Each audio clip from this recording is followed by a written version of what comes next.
कोष्टी महाराज हे YouTube channel आजच subscribe करा, बेल आयकॉनवर क्लिक करा। शुद्ध सांप्रदायिक चाली, कीर्तन, प्रवचन, कथा, पारायण असे वारकरी संप्रदायाशी संबंधित व्हिडिओ पहा। आपणही पहा आणि इतरांनाही आग्रहपूर्वक सांगा। रामकृष्ण हरी जय जय रामकृष्ण हरी जय जय रामकृष्ण हरी जय जय रामकृष्ण हरी हरि जय जय रामकृष्ण हरी जय जय रामकृष्ण हरि जय जय रामकृष्ण जय जय रामकृष्ण हरि जय जय रामकृष्ण हरि जय जय रामकृष्ण हरि जय जय रामकृष्ण जय जय रामकृष्ण हरि जय जय रामकृष्ण हरि जय जय रामकृष्ण जय जय रामकृष्ण हरे रामकृष्ण जय जय रामकृष्ण हरे रामकृष्ण जय जय रामकृष्ण हरे रामकृष्ण जय जय रामकृष्ण हरि जय जय रामकृष्ण जय जय रामकृष्ण जय जय रामकृष्ण जय जय रामकृष्ण।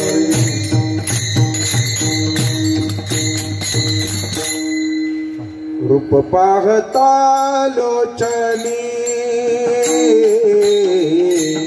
रूप पाहता लोचनी, रूप पाहता लोचनी, रूप पाहता लोचनी, रूप पाहता लोचनी, रूप पाहता लोचनी, रूप पाहता लोचनी, रूप पाहता लोचनी।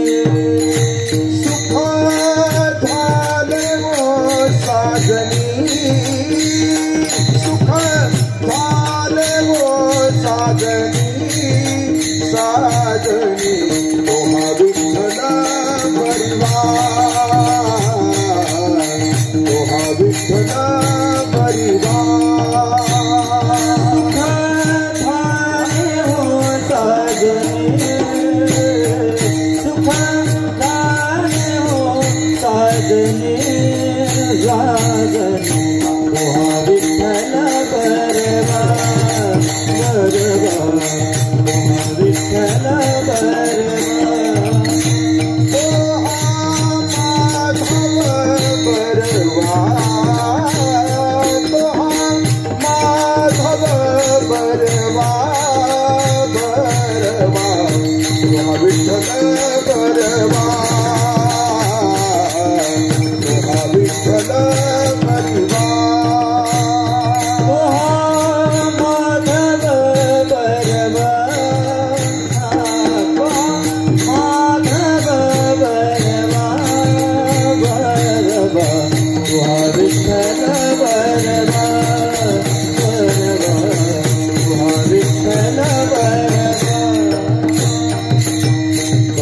सुकृताची जोडी, सुकृताची जोडी,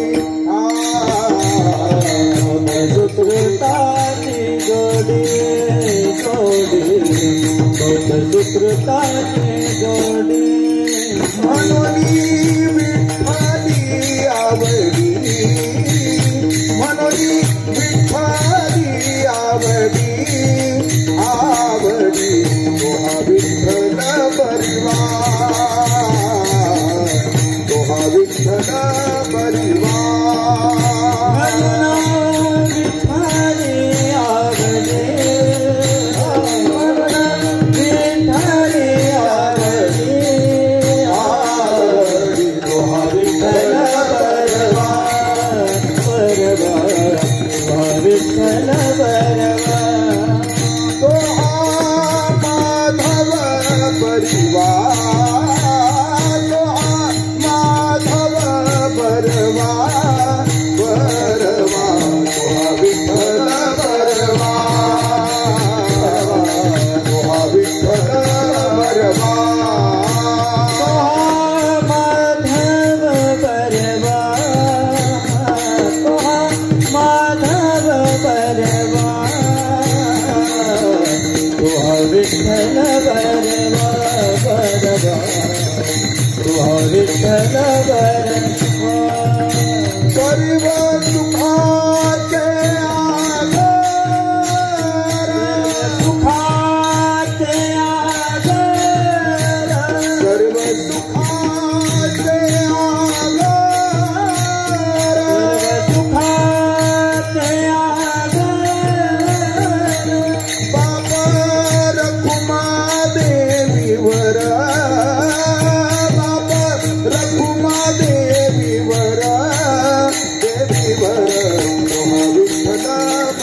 विठ्ठल परिवार माधव बरवा माधव बरवा विठ्ठल बरवा विठ्ठल बरवा जय जय राम कृष्ण हरि जय जय राम कृष्ण हरि जय जय राम कृष्ण हरि हरि जय जय राम कृष्ण जय जय राम कृष्ण जय जय राम कृष्ण जय जय राम कृष्ण हरि जय जय राम कृष्ण हरि राम कृष्ण हरि जय जय राम कृष्ण हरि जय जय राम कृष्ण जय जय राम कृष्ण हरि जय जय राम जय जय राम जय जय राम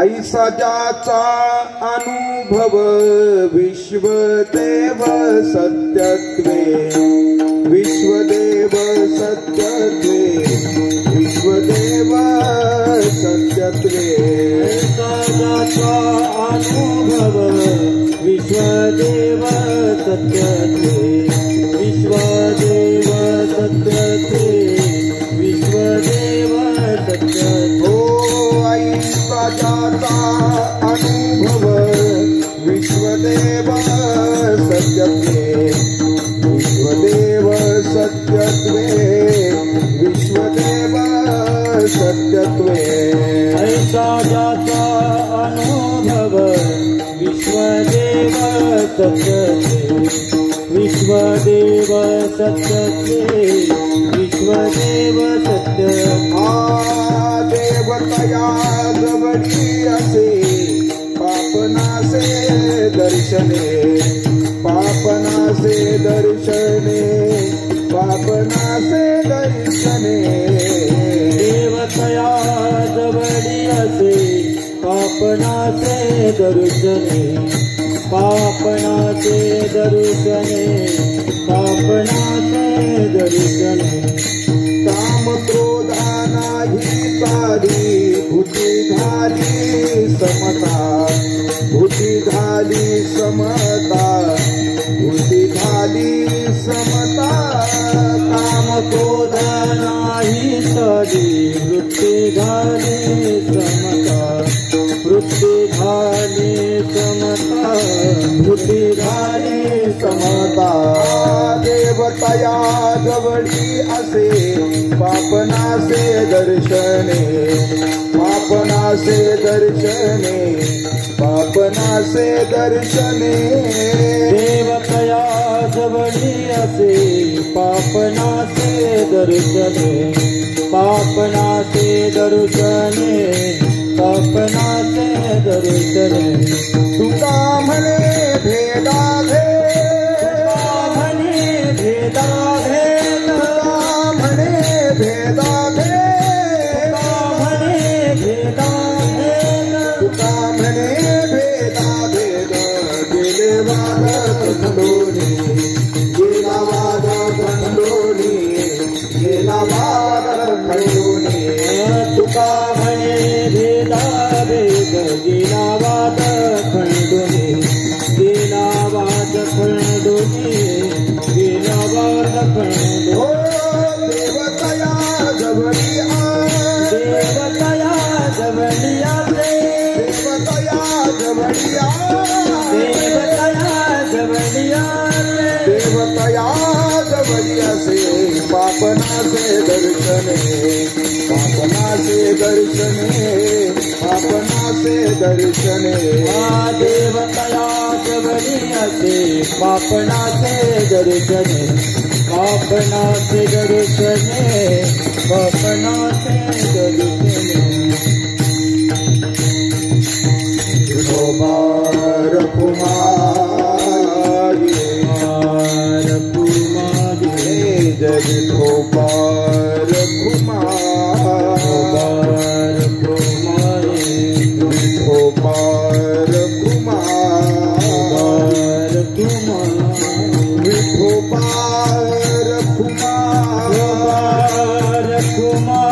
विठोबार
ऐसा जाता अनुभव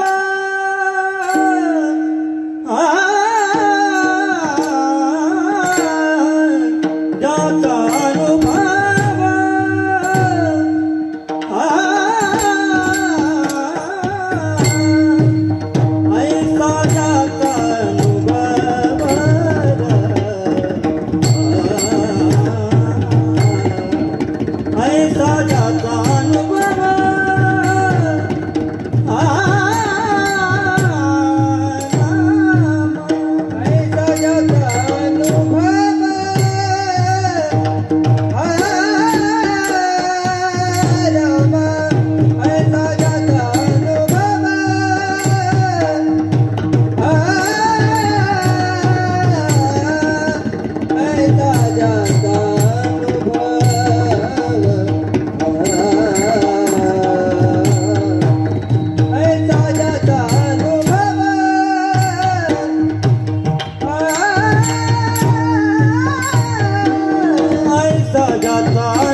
ऐसा जाता अनुभव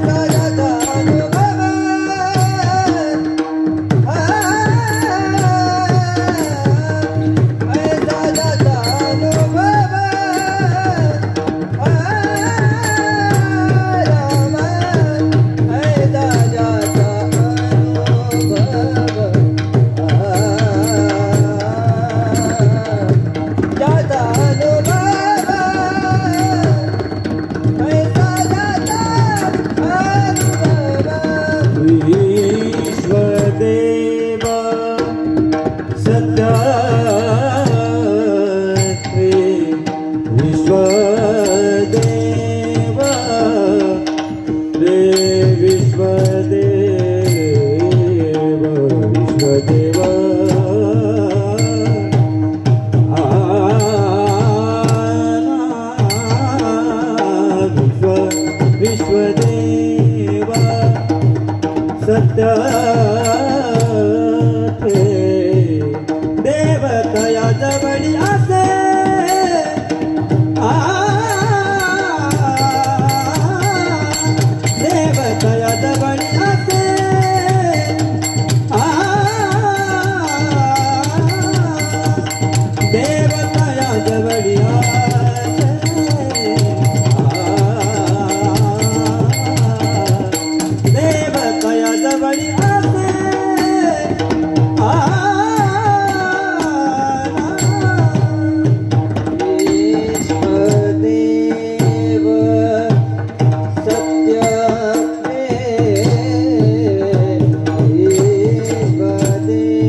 देवतया जवळिया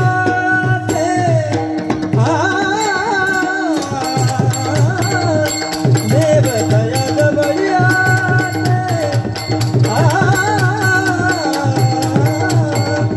देवतया जवळिया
देवतया जवळिया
ऐसा ज्याचा अनुभव विश्वदेव सत्यत्वे देवतया जवळी असे पापनासे दर्शने कामक्रोधा नाही चाली भूती झाली समता देवतया जवळी असे पापनासे दर्शने तुका म्हणे भेदा भेद गेला वाद खंडोनी देवतया जवळी असे पापनासे दर्शने विठोबा जय जय विठोबा रखुमार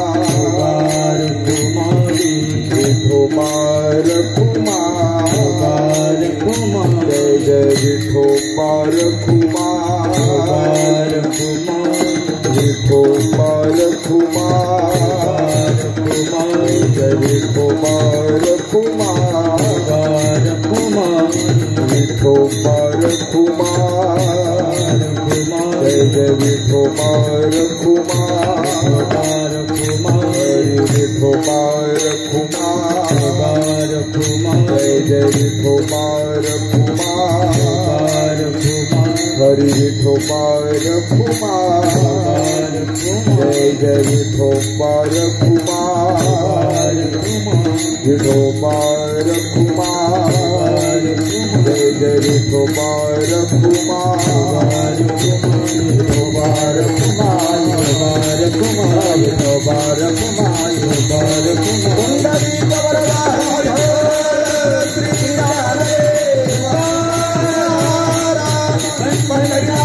भगवान की देवा बुढ़ी जाने महाराज की जगत महाराज की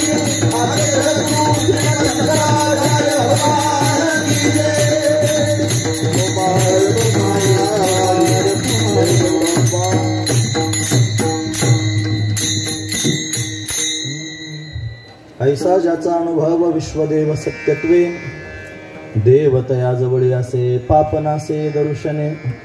प्रस्तुत प्रसंगी कीर्तन रूपी सेवेकरिता निवडलेला अभंग जगद्गुरु जगतवंदनीय सर्वांच्या अंतकरणाचा अधिष्ठान असणारे माऊली तुकोबाराय यांचा देवाचा विलक्षण असणारा पत्ता वर्णन करून सांगणारा अशा पद्धतीचा अभंग. या अभंगामध्ये माऊली तुकोबाराय आपल्याला काय प्रतिपादन करून सांगतात तत्पूर्वी आपण एकदा संतांना नमन करू. श्री संताची माथा चरणावरी श्री संताची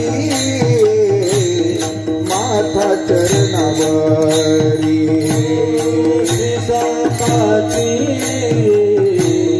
माथा चरणावरी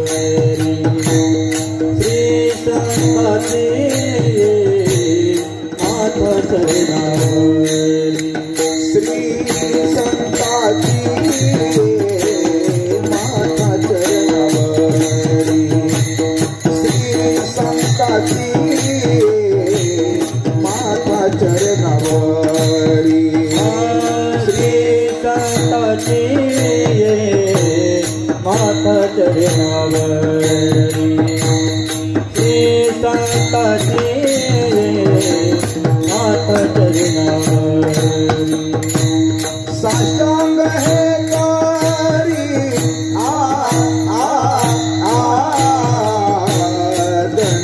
दंडवत साष्टांग है कारी दंडवत विश्रांति पावलो सामाला विश्रांति पावलो सामारा साष्टांग है कारी दंडवत साष्टांग है कारी दंडवत ओ विश्रांति पावलो सामारा विश्रांति पावलो सामारा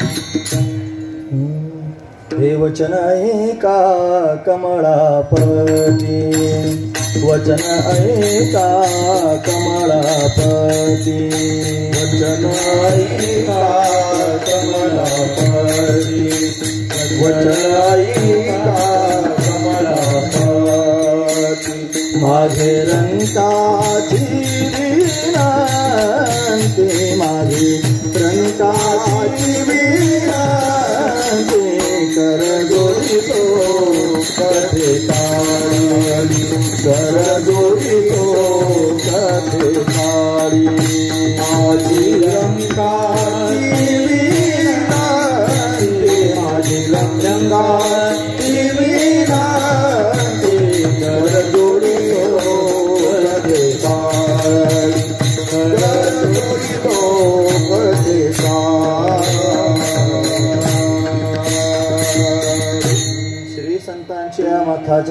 पायी साष्टांग हे करी दंडवत, विश्रांती पावलो सांभाळा उत्तरी, वाढले अंतरी प्रेम सुख, ऐसा ज्याचा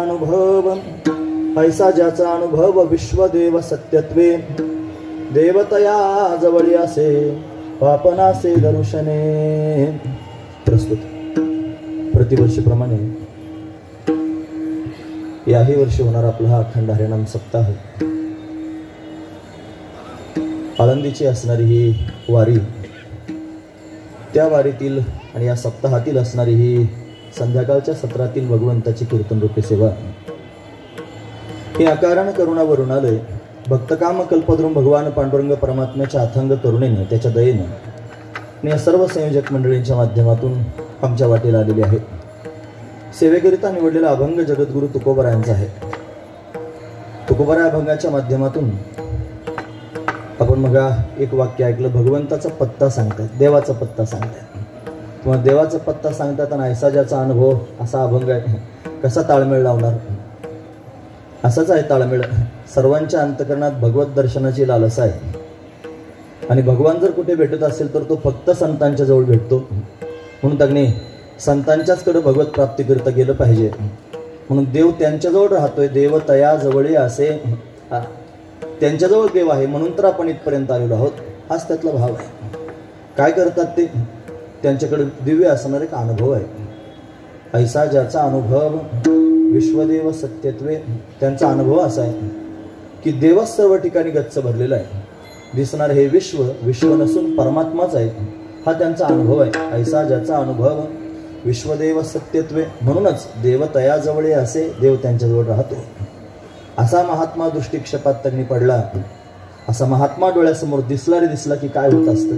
पापनासे दर्शने, त्याच्या दर्शनानं पाप निवृत्त होतं, असा त्याचा अधिकार आहे महाराज.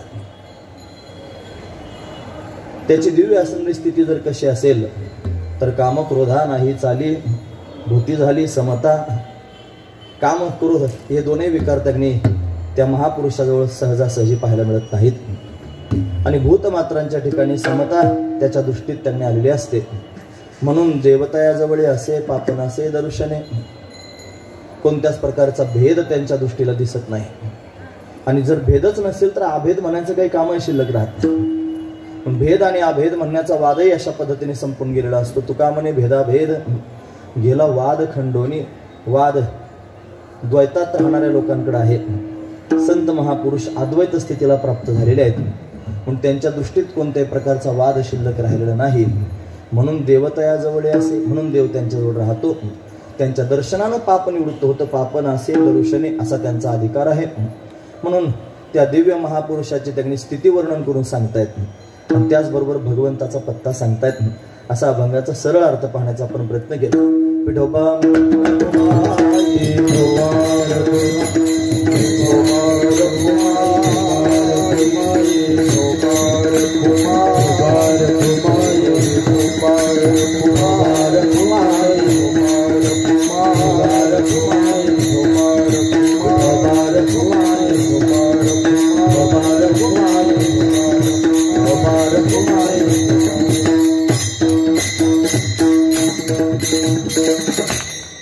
ऐसा ज्याचा अनुभव विश्वदेव सत्यत्वे, देवतयाजवळ असे पापनासे दर्शने.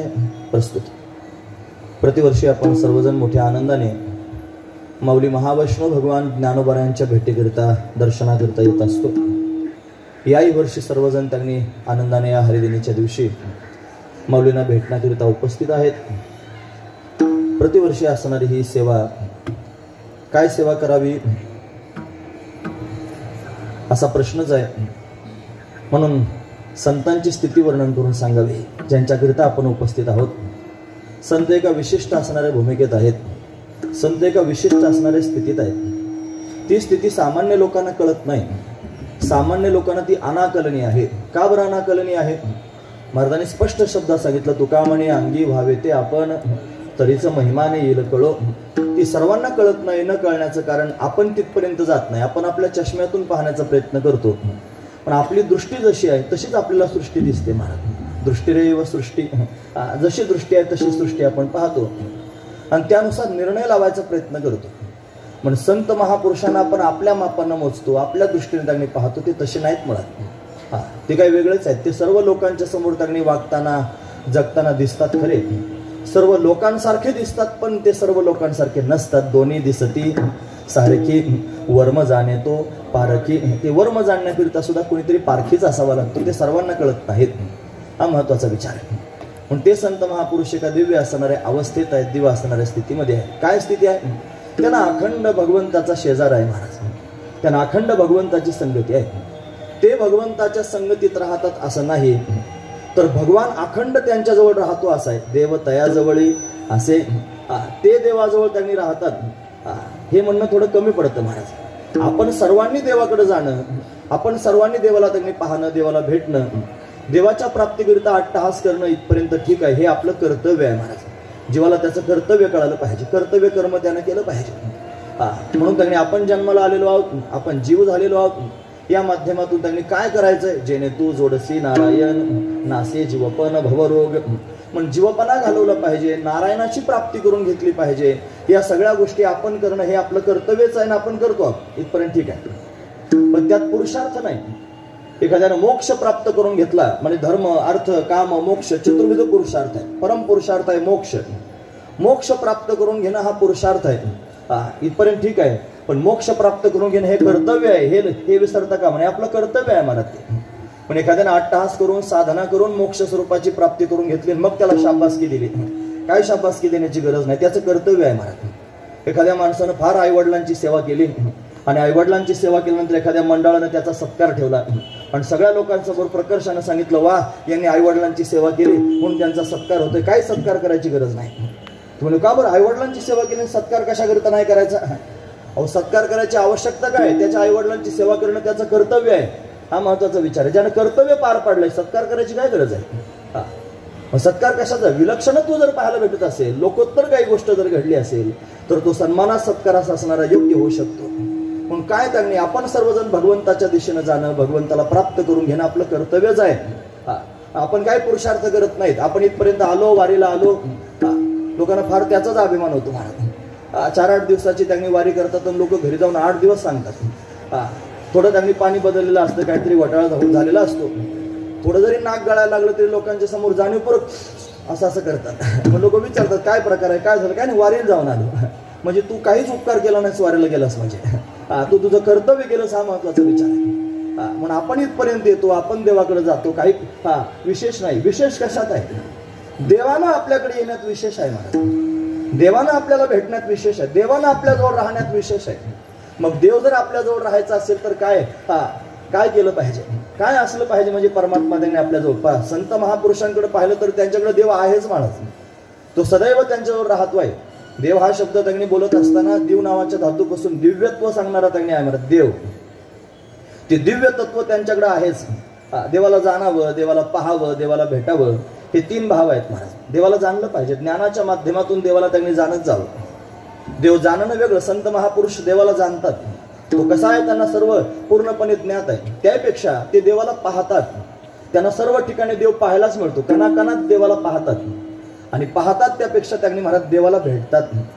हे विशेष आहे महाराज, हा पुरुषार्थ आहे. देवाला भेटतात, देव ललायत आहे त्यांना भेटण्याकरिता, हा त्यांचा दिव्य असणारा भाव आहे. ते संत महापुरुष आहे. हे सगळं करण्याकरिता त्यांना फार परिश्रम करावे लागले. देव त्यांनी धरला इथपर्यंत ठीक आहे, पण कसा धरला महाराज वर्णन करून सांगतात. हे देवती ही बळे धरिला साया, देवती ही बळे धरिला, देवती ही बळे धरिला साया, देवती बळे धरिला साया, करुण्या नाश उपाधीचा, करुण्या नाश उपाधीचा, करुण्या नाश उपाधीचा. देवती ही बळे धरिला साया, असे देव त्यांनी धरला. आणि कसा धरला? बळ लावून धरला महाराज, सायाच करून धरला. सरळ सरळ गोष्ट आहे महाराज. देव जर सर्व ठिकाणी व्यापक आहे, सर्वम खलुदम ब्रह्म आपण सर्वजण म्हणतो, एकमेव अद्वितीयम ब्रह्म असं पण म्हणतो. सर्व ब्रह्मच ब्रह्म, जगामध्ये ब्रह्म दिसे उघडे. सगळ्या ठिकाणी जर ब्रह्मच आहे, देवच गच्च भरलेला आहे, मग त्याला धरण्याकरिता सायास कशाला पाहिजे? देव धरण्याकरिता सायास नाहीत. मग करोनिया नाश उपाधीचा, उपाधीचा नाश करण्याकरिता सायास आहेत महाराज. मी स्वतःला देह समजतोय, हे घातक आहे. या जगताला मी सत्य समजतोय, हे घातक आहे. म्हणून त्यांनी जगताची उपाधी आहे ब्रह्मस्वरूपावर त्यांनी महाराज हे जगत अध्यस्त आहे आणि आत्मस्वरूपावर त्यांनी हे शरीर म्हणून त्यांनी शरीराला मी म्हणणं आणि जगताला सत्य म्हणणं हा सगळ्यात मोठा भ्रम आहे. आणि या भ्रमात आपण सर्वजण त्यांनी वावरतो म्हणून जवळ देव असून आपल्याला भेटत नाही. मग देव भेटावा असं जर वाटत असेल तर काय केलं पाहिजे? या दोनही उपाधी घालवल्या पाहिजेत. याचं मिथ्यात्व जाणून घेतलं पाहिजे. हे जगत त्यांनी दिसतं हे संपूर्ण मिथ्या आहे. हे शरीर सुद्धा त्यांनी मिथ्या, शरीराचं मिथ्यात्व कळावं हा महत्वाचा विचार आहे. मी आत्मा आहे आणि आत्मा ब्रह्मरूप आहे असा अद्वैत बोध अंतःकरणामध्ये ठसवला जावा. मग देवत्व सहजच आपल्या जवळ आहे. म्हणून त्यांनी काय केलं? करोन या नाश उपाधीचा नाश केला. देवावरचं जग उडवलं आणि आत्मस्वरूपावरचं शरीर भाव अशा पद्धतीने घालवला आणि मग मात्र दिव्य स्थिती त्यांची आहे तीच आयती त्यांनी प्राप्त झाली. जसं त्यांनी फार पाणी त्यांनी असावं पण त्याच्यावर शेवाळ आलेलं असून पाणी दिसूच नाही. पण ते पाणी जर प्यायचं असेल तर काय करावं? सहज शेवाळ बाजूला केलं की पाणी आयतच असतं महाराज.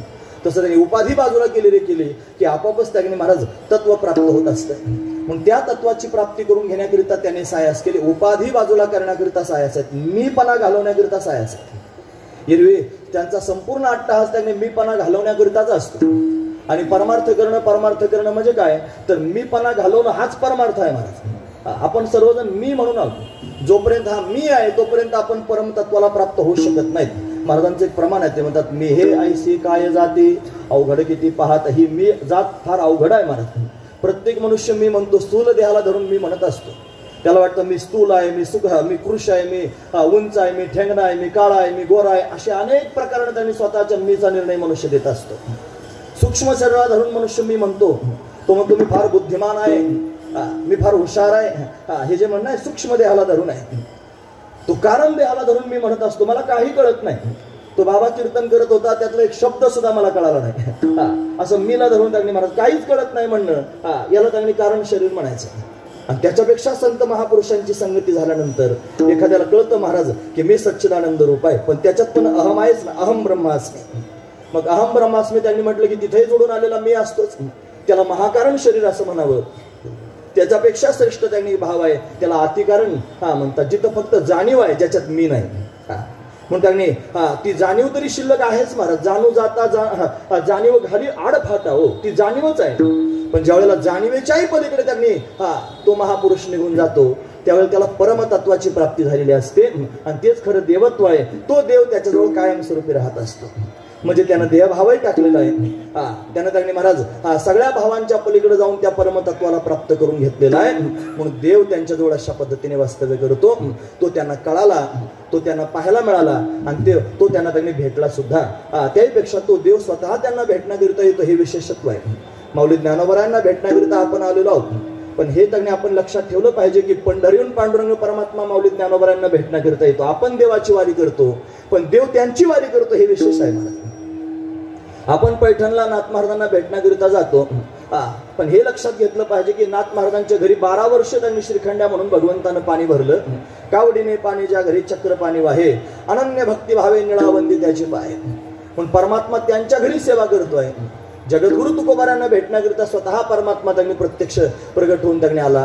अशा अनेक त्यांनी संतांची चरित्र आपल्याला पाहायला मिळतील की देव त्यांच्याकडे येतो आहे. का बरं त्यांनी देव त्यांच्याकडे येत असेल? काय कारण असेल देव स्वतः त्यांच्याकडे येण्याचं? देव त्यांच्याजवळ राहण्याचं काय कारण असेल?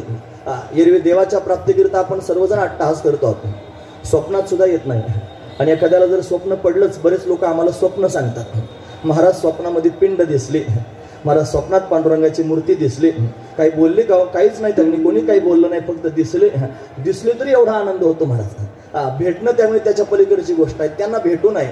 आणि त्यापेक्षा त्यांनी महाराज हे जर त्यांच्याशी बोलले नाही देवाबरोबर तर तो देव त्यांच्या समोर काकुळत येतो, हे विशेष आहे महाराज. म्हणतात नाथांचं चरित्र पाहत असताना या परमात्म्यानं भल्या पहाटे 4 वाजता नाथांना जाग करायला जायचं. नाथा उठ, झोपलाच काय अजून? 4 वाजताच जाग करायचं. 4 वाजल्यापासून पांडुरंगानं त्यांनी नाथांचा घुमा धरायचा रात्री झोपेपर्यंत. कंटाळून शेवटी नाथ महाराजांनी दरवाजा त्याला हाकलून द्यायचं बाहेर, दरवाजा बंद करून घ्यायचा. दरवाजा बंद केल्यानंतर फक्त दार बंद करून मागे वळून पाहायचं. तितक्यात देवानं समोर उभं राहायचं महाराज. एक हात कमरेवर आहे, एक हात त्यांनी समोर गेला. नाथा अरे फार भूक लागली, काहीतरी खायला दे ना. म्हणजे देवानं त्यांच्या मागे मागे फिरावं, हा विशेष असणारा भाव आहे. देव ते त्याच्या मागे मागे फिरत नाहीत, देव त्यांच्या मागे मागे. महाराज प्रमाण त्यांनी वर्णन करून सांगतात, हे म्हणून हिंडे मागे मागे, म्हणून हिंडे मागे मागे,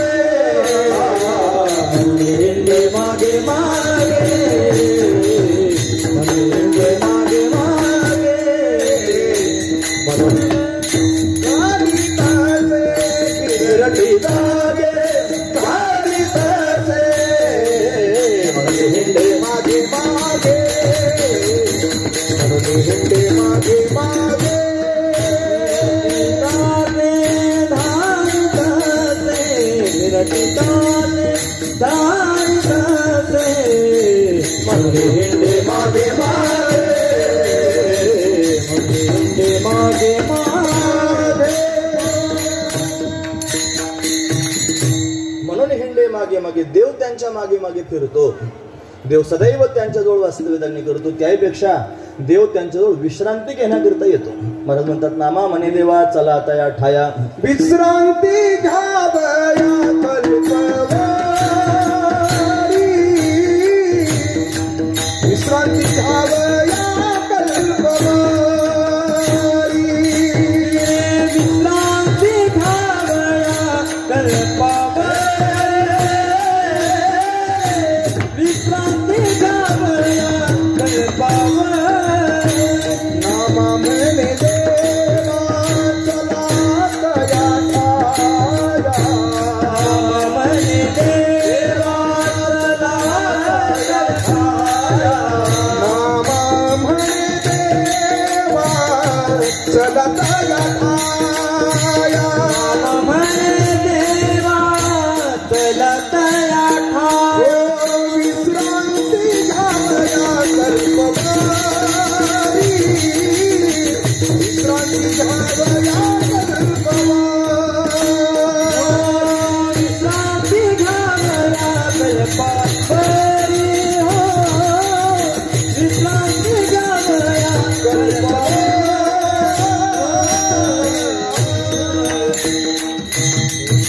नामा म्हणे देवा चला तया ठाया, विश्रांती घ्यावया कल्पवरी. त्यांच्याजवळ चला देवा कशाकरिता? विश्रांती घेण्याकरिता. म्हणजे देवाला सुद्धा विश्रांती देऊ शकतात तेवढं सामर्थ्य त्यांच्यात आहे महाराज. म्हणजे दिव्य आहेत संत महापुरुष की देवाला सुद्धा त्यांच्या मागे मागे फिरावं असं वाटतं. 5000 वर्षापूर्वी हा ज्या वेळेला कृष्ण रूपात प्रगट झाला देव, त्यावेळेला त्या गोपाळांच्या मागे मागे धावत होता. महत्वाची गोष्ट, काल्याचं कीर्तन नाही, पण काल्याच्या कीर्तनातच कृष्णाचे प्रसंग सांगूयात असं नाही. ते केव्हाही त्यांनी सांगू शकतो आपण, हरकत नाही महाराज. महत्वाचा विचार आहे. तो त्यांच्या मागे मागे फिरतो. प्रमाण सांगतो. ते म्हणतात काकुळती येतो हरी क्षणभरी निवडिता. देवानं काकुळती यावं आणि क्षणभर त्यांनी महाराज बाजूला केल्यानंतर देव काकुळती येतो. म्हणजे गोपाळांनी खेळायचं आणि खेळातून देवाला त्यांनी बाजूला काढून टाकायचं. चल आमच्यात खेळायला येऊ नको. का बरं? 5 पोळ्या 3 भाकरी, 1.5 कानवला 1 पुरी, आमची ठकून खाशी शिदोरी, ठकून आमची शिदोरी खातो. चल आमच्यात त्यांनी खेळू नको. खेळ डाव जाऊ नको. रडी खेळणारा हा देव आहे. म्हणून देवाला गोपाळांनी बाजूला काढावं आणि त्या गोपाळांच्या समोर भगवंतांना काकुळती यावं. मला तुमच्यातून बाजूला करू नका. का करतो हे सगळं भगवान? त्याचं कारण एवढंच आहे की त्या देवाला या संतांची गरज आहे. या संतांच्या जवळ अशा पद्धतीने महाराज देवाला विश्रांती प्राप्त होते. म्हणून देव त्यांच्या जवळ राहतो. प्रकर्षाने मला हेच सांगायचं आहे आजच्या कीर्तनामध्ये की देव तया जवळ असे, देव त्यांच्या जवळ. का आपण ज्ञानोबरायण करता आलो? कशाकरिता या वारीला आपण सर्वजण आलो? त्याचं कारण आपल्या सर्वांना देवाची गरज आहे. आपल्या सर्वांना देव प्राप्त करून घ्यायचा आहे. देव मिळेल कोणत्या ठिकाणी असं जर त्यांनी विचारलं तर डोळे झाकून त्यांनी महाराज त्याचं उत्तर आहे की या संतांजवळ त्यांनी परमात्मा प्राप्त होईल. म्हणून संतांच्याच जवळ राहतो देव तया जवळी. असे का बरं राहतो? त्याचं कारण आहे देव कोणाच्या पण जवळ त्यांनी राहत नसतो. ज्याचं अंतःकरण निर्मळ झालेलं आहे, ज्याचं अंतःकरण शुद्ध आहे, ज्याचं अंतःकरण पवित्र आहे, ज्याच्या अंतःकरणामध्ये त्यांनी कोणत्याच प्रकारचे विकार शिल्लक राहिले नाहीत, परमात्मा त्यांच्याजवळ वास्तव्य करत असतो. येवोनी गोपाळ राहे तेथे, येवोनी गोपाळ राहे तेथे, येवोनी गोपाळ राहे तेथे, येवोनी गोपाळ राहे तेथे. तुका म्हणे चित्त करार निर्मळ, तुका म्हणे चित्त करार निर्मळ, तुका म्हणे चित्त करार निर्मळ,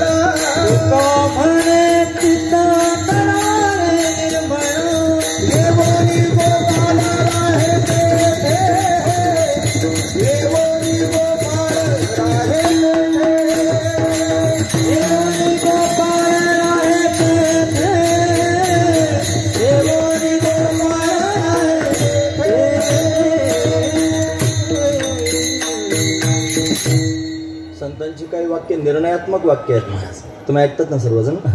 महत्वाचा मुद्दा सांगतोय. नाही आता 7 वाजेपर्यंत तुम्हाला ऐकावंच लागणार आहे. लक्षपूर्वक ऐका. निर्णयात्मक वाक्य आहेत महाराज. ते म्हणतात तुका म्हणे चित्त करारे निर्मळ येऊन गोपाळ राहे तेथे परमात्मा ते त्या ठिकाणी वास्तव्य करतो म्हणे चित्त निर्मळ करा. असं कीर्तनकार कथाकार बोलायला लागला की त्याचं बोलणं थोडं आपल्या अंगावर ओढून घेत जायचं. आपल्या सर्वांना देवाची गरज आहे की नाही? गरज असली पाहिजे देवाची. देवदेव करणं म्हणजे उगीच नाही. जसं त्यांनी भूक लागलेल्या माणसाला अन्नाची गरज आहे, तहान लागलेल्या माणसाला पाण्याची गरज आहे, तशी आपल्या सगळ्यांना देवाची गरज वाटली पाहिजे. गरजेनं आपण देवाकडे आलो पाहिजे. महत्वाची गोष्ट आहे. मग आपण गरज आहे असं आपण मान्य केलं की आपल्या सर्वांना देवाची गरज आहे आणि गरजेनं आपण त्यांनी देवाच्या समोर आलेलो आहोत. देवाच्या प्राप्तीकरिता अट्टहास करतो आहोत. पण अजून आपल्याला देव भेटला नाही. का भेटला नाही देव? देव कधी भेटतो त्याचं उत्तर आहे तुका म्हणे चित्त करारे निर्मळ येऊन गोपाळ राहे तेथे. चित्त निर्मळ झालं की देव त्यांनी भेटतच असतो. मग अजून का आपल्याला भेटला नाही वेगळं उत्तर सांगायची गरज आहे का? नाही कळत का मी काय म्हणतो? तुम्ही ऐकतात ना पण सर्वजण. अजून आपल्याला देव का नाही भेटला? काय उत्तर आहे त्याचं? वा सगळेजण खरं खरं बोलतायत. सगळे खरं बोलतात. अजून चित्त निर्मळ झालं नाही म्हणून. आणि खरंच आहे महाराज ते. जोपर्यंत चित्त निर्मळ व्हायचं नाही तोपर्यंत त्यांनी देव आपल्या अंतर्गणात यायचाच नाही. भगवान स्वतःच म्हणतो निर्मल मन जन सो मोहि पावा मोहि कपट छल छिद्र न भावा. निर्मल मन जन सो मोहि पावा. ज्याचं अंतकरण निर्मळ झालेलं आहे, मन ज्याचं निर्मळ झालेलं आहे, सो मोहि पावा, तो मला प्राप्त करून घेतो. मोहि कपट छल छिद्र न भावा. जे कपट करणारे आहेत, जे छल करणारे आहेत, जे आतल्या गाठीचे आहेत, सरळ सरळ बोलायचं तर अशा लोकांना मी भेटत नसतो. आणि त्याच्यापेक्षा माझा फार आवडीचा शब्द सांगू का? भामट्या लोकांच्या समोर देव येत नसतो महाराज. भामट्यांना कधीच भेटत नाही. हे लक्षात ठेवण्यासारखी गोष्ट आहे. म्हणून त्यांना भेटत नाही. कुठं त्यांनी देव राहत असतो. एकदा देवानंच प्रश्न विचारला महाराज वाल्मिक ऋषींना. म्हणजे देवा कुठे राहू?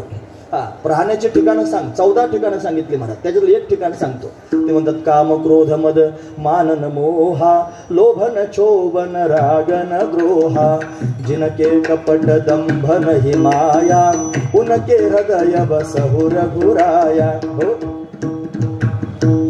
2 वर्षापूर्वी याच जागेवर याच कीर्तनामध्ये हे चिंतन झालं होतं बरं. काम क्रोध मद मानन मोहा लोभन क्षोभन रागन द्रोहा जिनके कपट दंभन ही माया उनके हृदय बसहु रघुराया. हे रघुनाथा त्याच्या हृदयात राहा ज्याच्या हृदयात काम नाही, क्रोध नाही, लोभ नाही, मोह नाही, दंभ नाही, माया नाही. या सर्व विकारांपासून जो दूर आहे त्याच्या हृदयात जाऊन राहा. ऐका, या सर्व विकारांपासून दूर होणं एवढं सोपं आहे का? आपण सर्वजण त्याच्यातून प्रवास करतो. जरा स्वतःच्या मनाला विचारा ना, काम आवरता येतो का? स्वतःच्या मनाला विचारा ना, क्रोध आवरता येतो का? अहो नाही आवरता येत क्रोध. फार भयंकर आहे महाराज तो. हा त्यांनी भजन मार्गात अडथळाच करणार आहे महाराज. काम यश क्रोध यश रजोगुण समुद्भव आपण त्यांनी पाहतो. फार अडथळा निर्माण करतात हे काम क्रोध. सोडण्याचा प्रयत्न केला तरी सुद्धा सुटत नाही. एक मनुष्य पंढरपूरला गेला. जाऊ दे, पंढरपूर लांब आहे अजून. आळंदीला आला आणि आळंदीला आल्यानंतर इंद्रायणीमध्ये स्नान केलं, हातात पाणी घेऊन संकल्प केला महाराज त्याला. तो म्हणला त्यांनी आता इथून पुढे त्यांनी कधीच कोणावर रागवणार नाही, रागच सोडून देतो म्हणला. सोडून दिला राग. त्यानं पाणीच हातावर सोडलं. राग सोडून दिला. घरी आला. फार कौतुकानं लोकांच्या समोर सांगायला लागला, महाराज आळंदीला गेलो होतो, वारी करून आलो, राग सोडून दिला. क्रोध त्यांनी सोडूनच दिला. कधीच कोणावर क्रोध करायचं नाही, क्रोध सोडून दिला. एक हुशार माणूस होता. तुम्हाला खरंच सोडला? म्हणलं खरंच सोडून टाकला. त्यानं प्रश्न विचारायला सुरुवात केली. काय सोडलं म्हणले? तुम्हाला क्रोध सोडला, राग सोडला. काय सोडलं? तुम्हाला राग सोडला, क्रोध क्रोध. काय सोडलं म्हणला? म्हणला क्रोध सोडला. हो पण मला कळलं नाही काय क्रोध सोडला म्हणतो ना. आलं तुमच्या लक्षात? सोडायचं म्हणलं तरी सुटत नाही महाराज. ते आपल्या मागेच लागलेलं असते. संकल्प करून सोडला तरी सुटत नाही असा क्रोध आहे. संकल्प करून सोडला तरी सुटत नाही असा काम आहे. कामाची कोतवाल त्याने लागविले बहुताची. कामाची कोतवाल त्याने लागविले बहुताची. हरिहराची अबरू घेतो भजनाची त्याची. हरिहराची अबरू घेतो भजनाची त्याची. क्रोधाची फौजदार तो हाजिराला त्याची. क्रोधाची फौजदार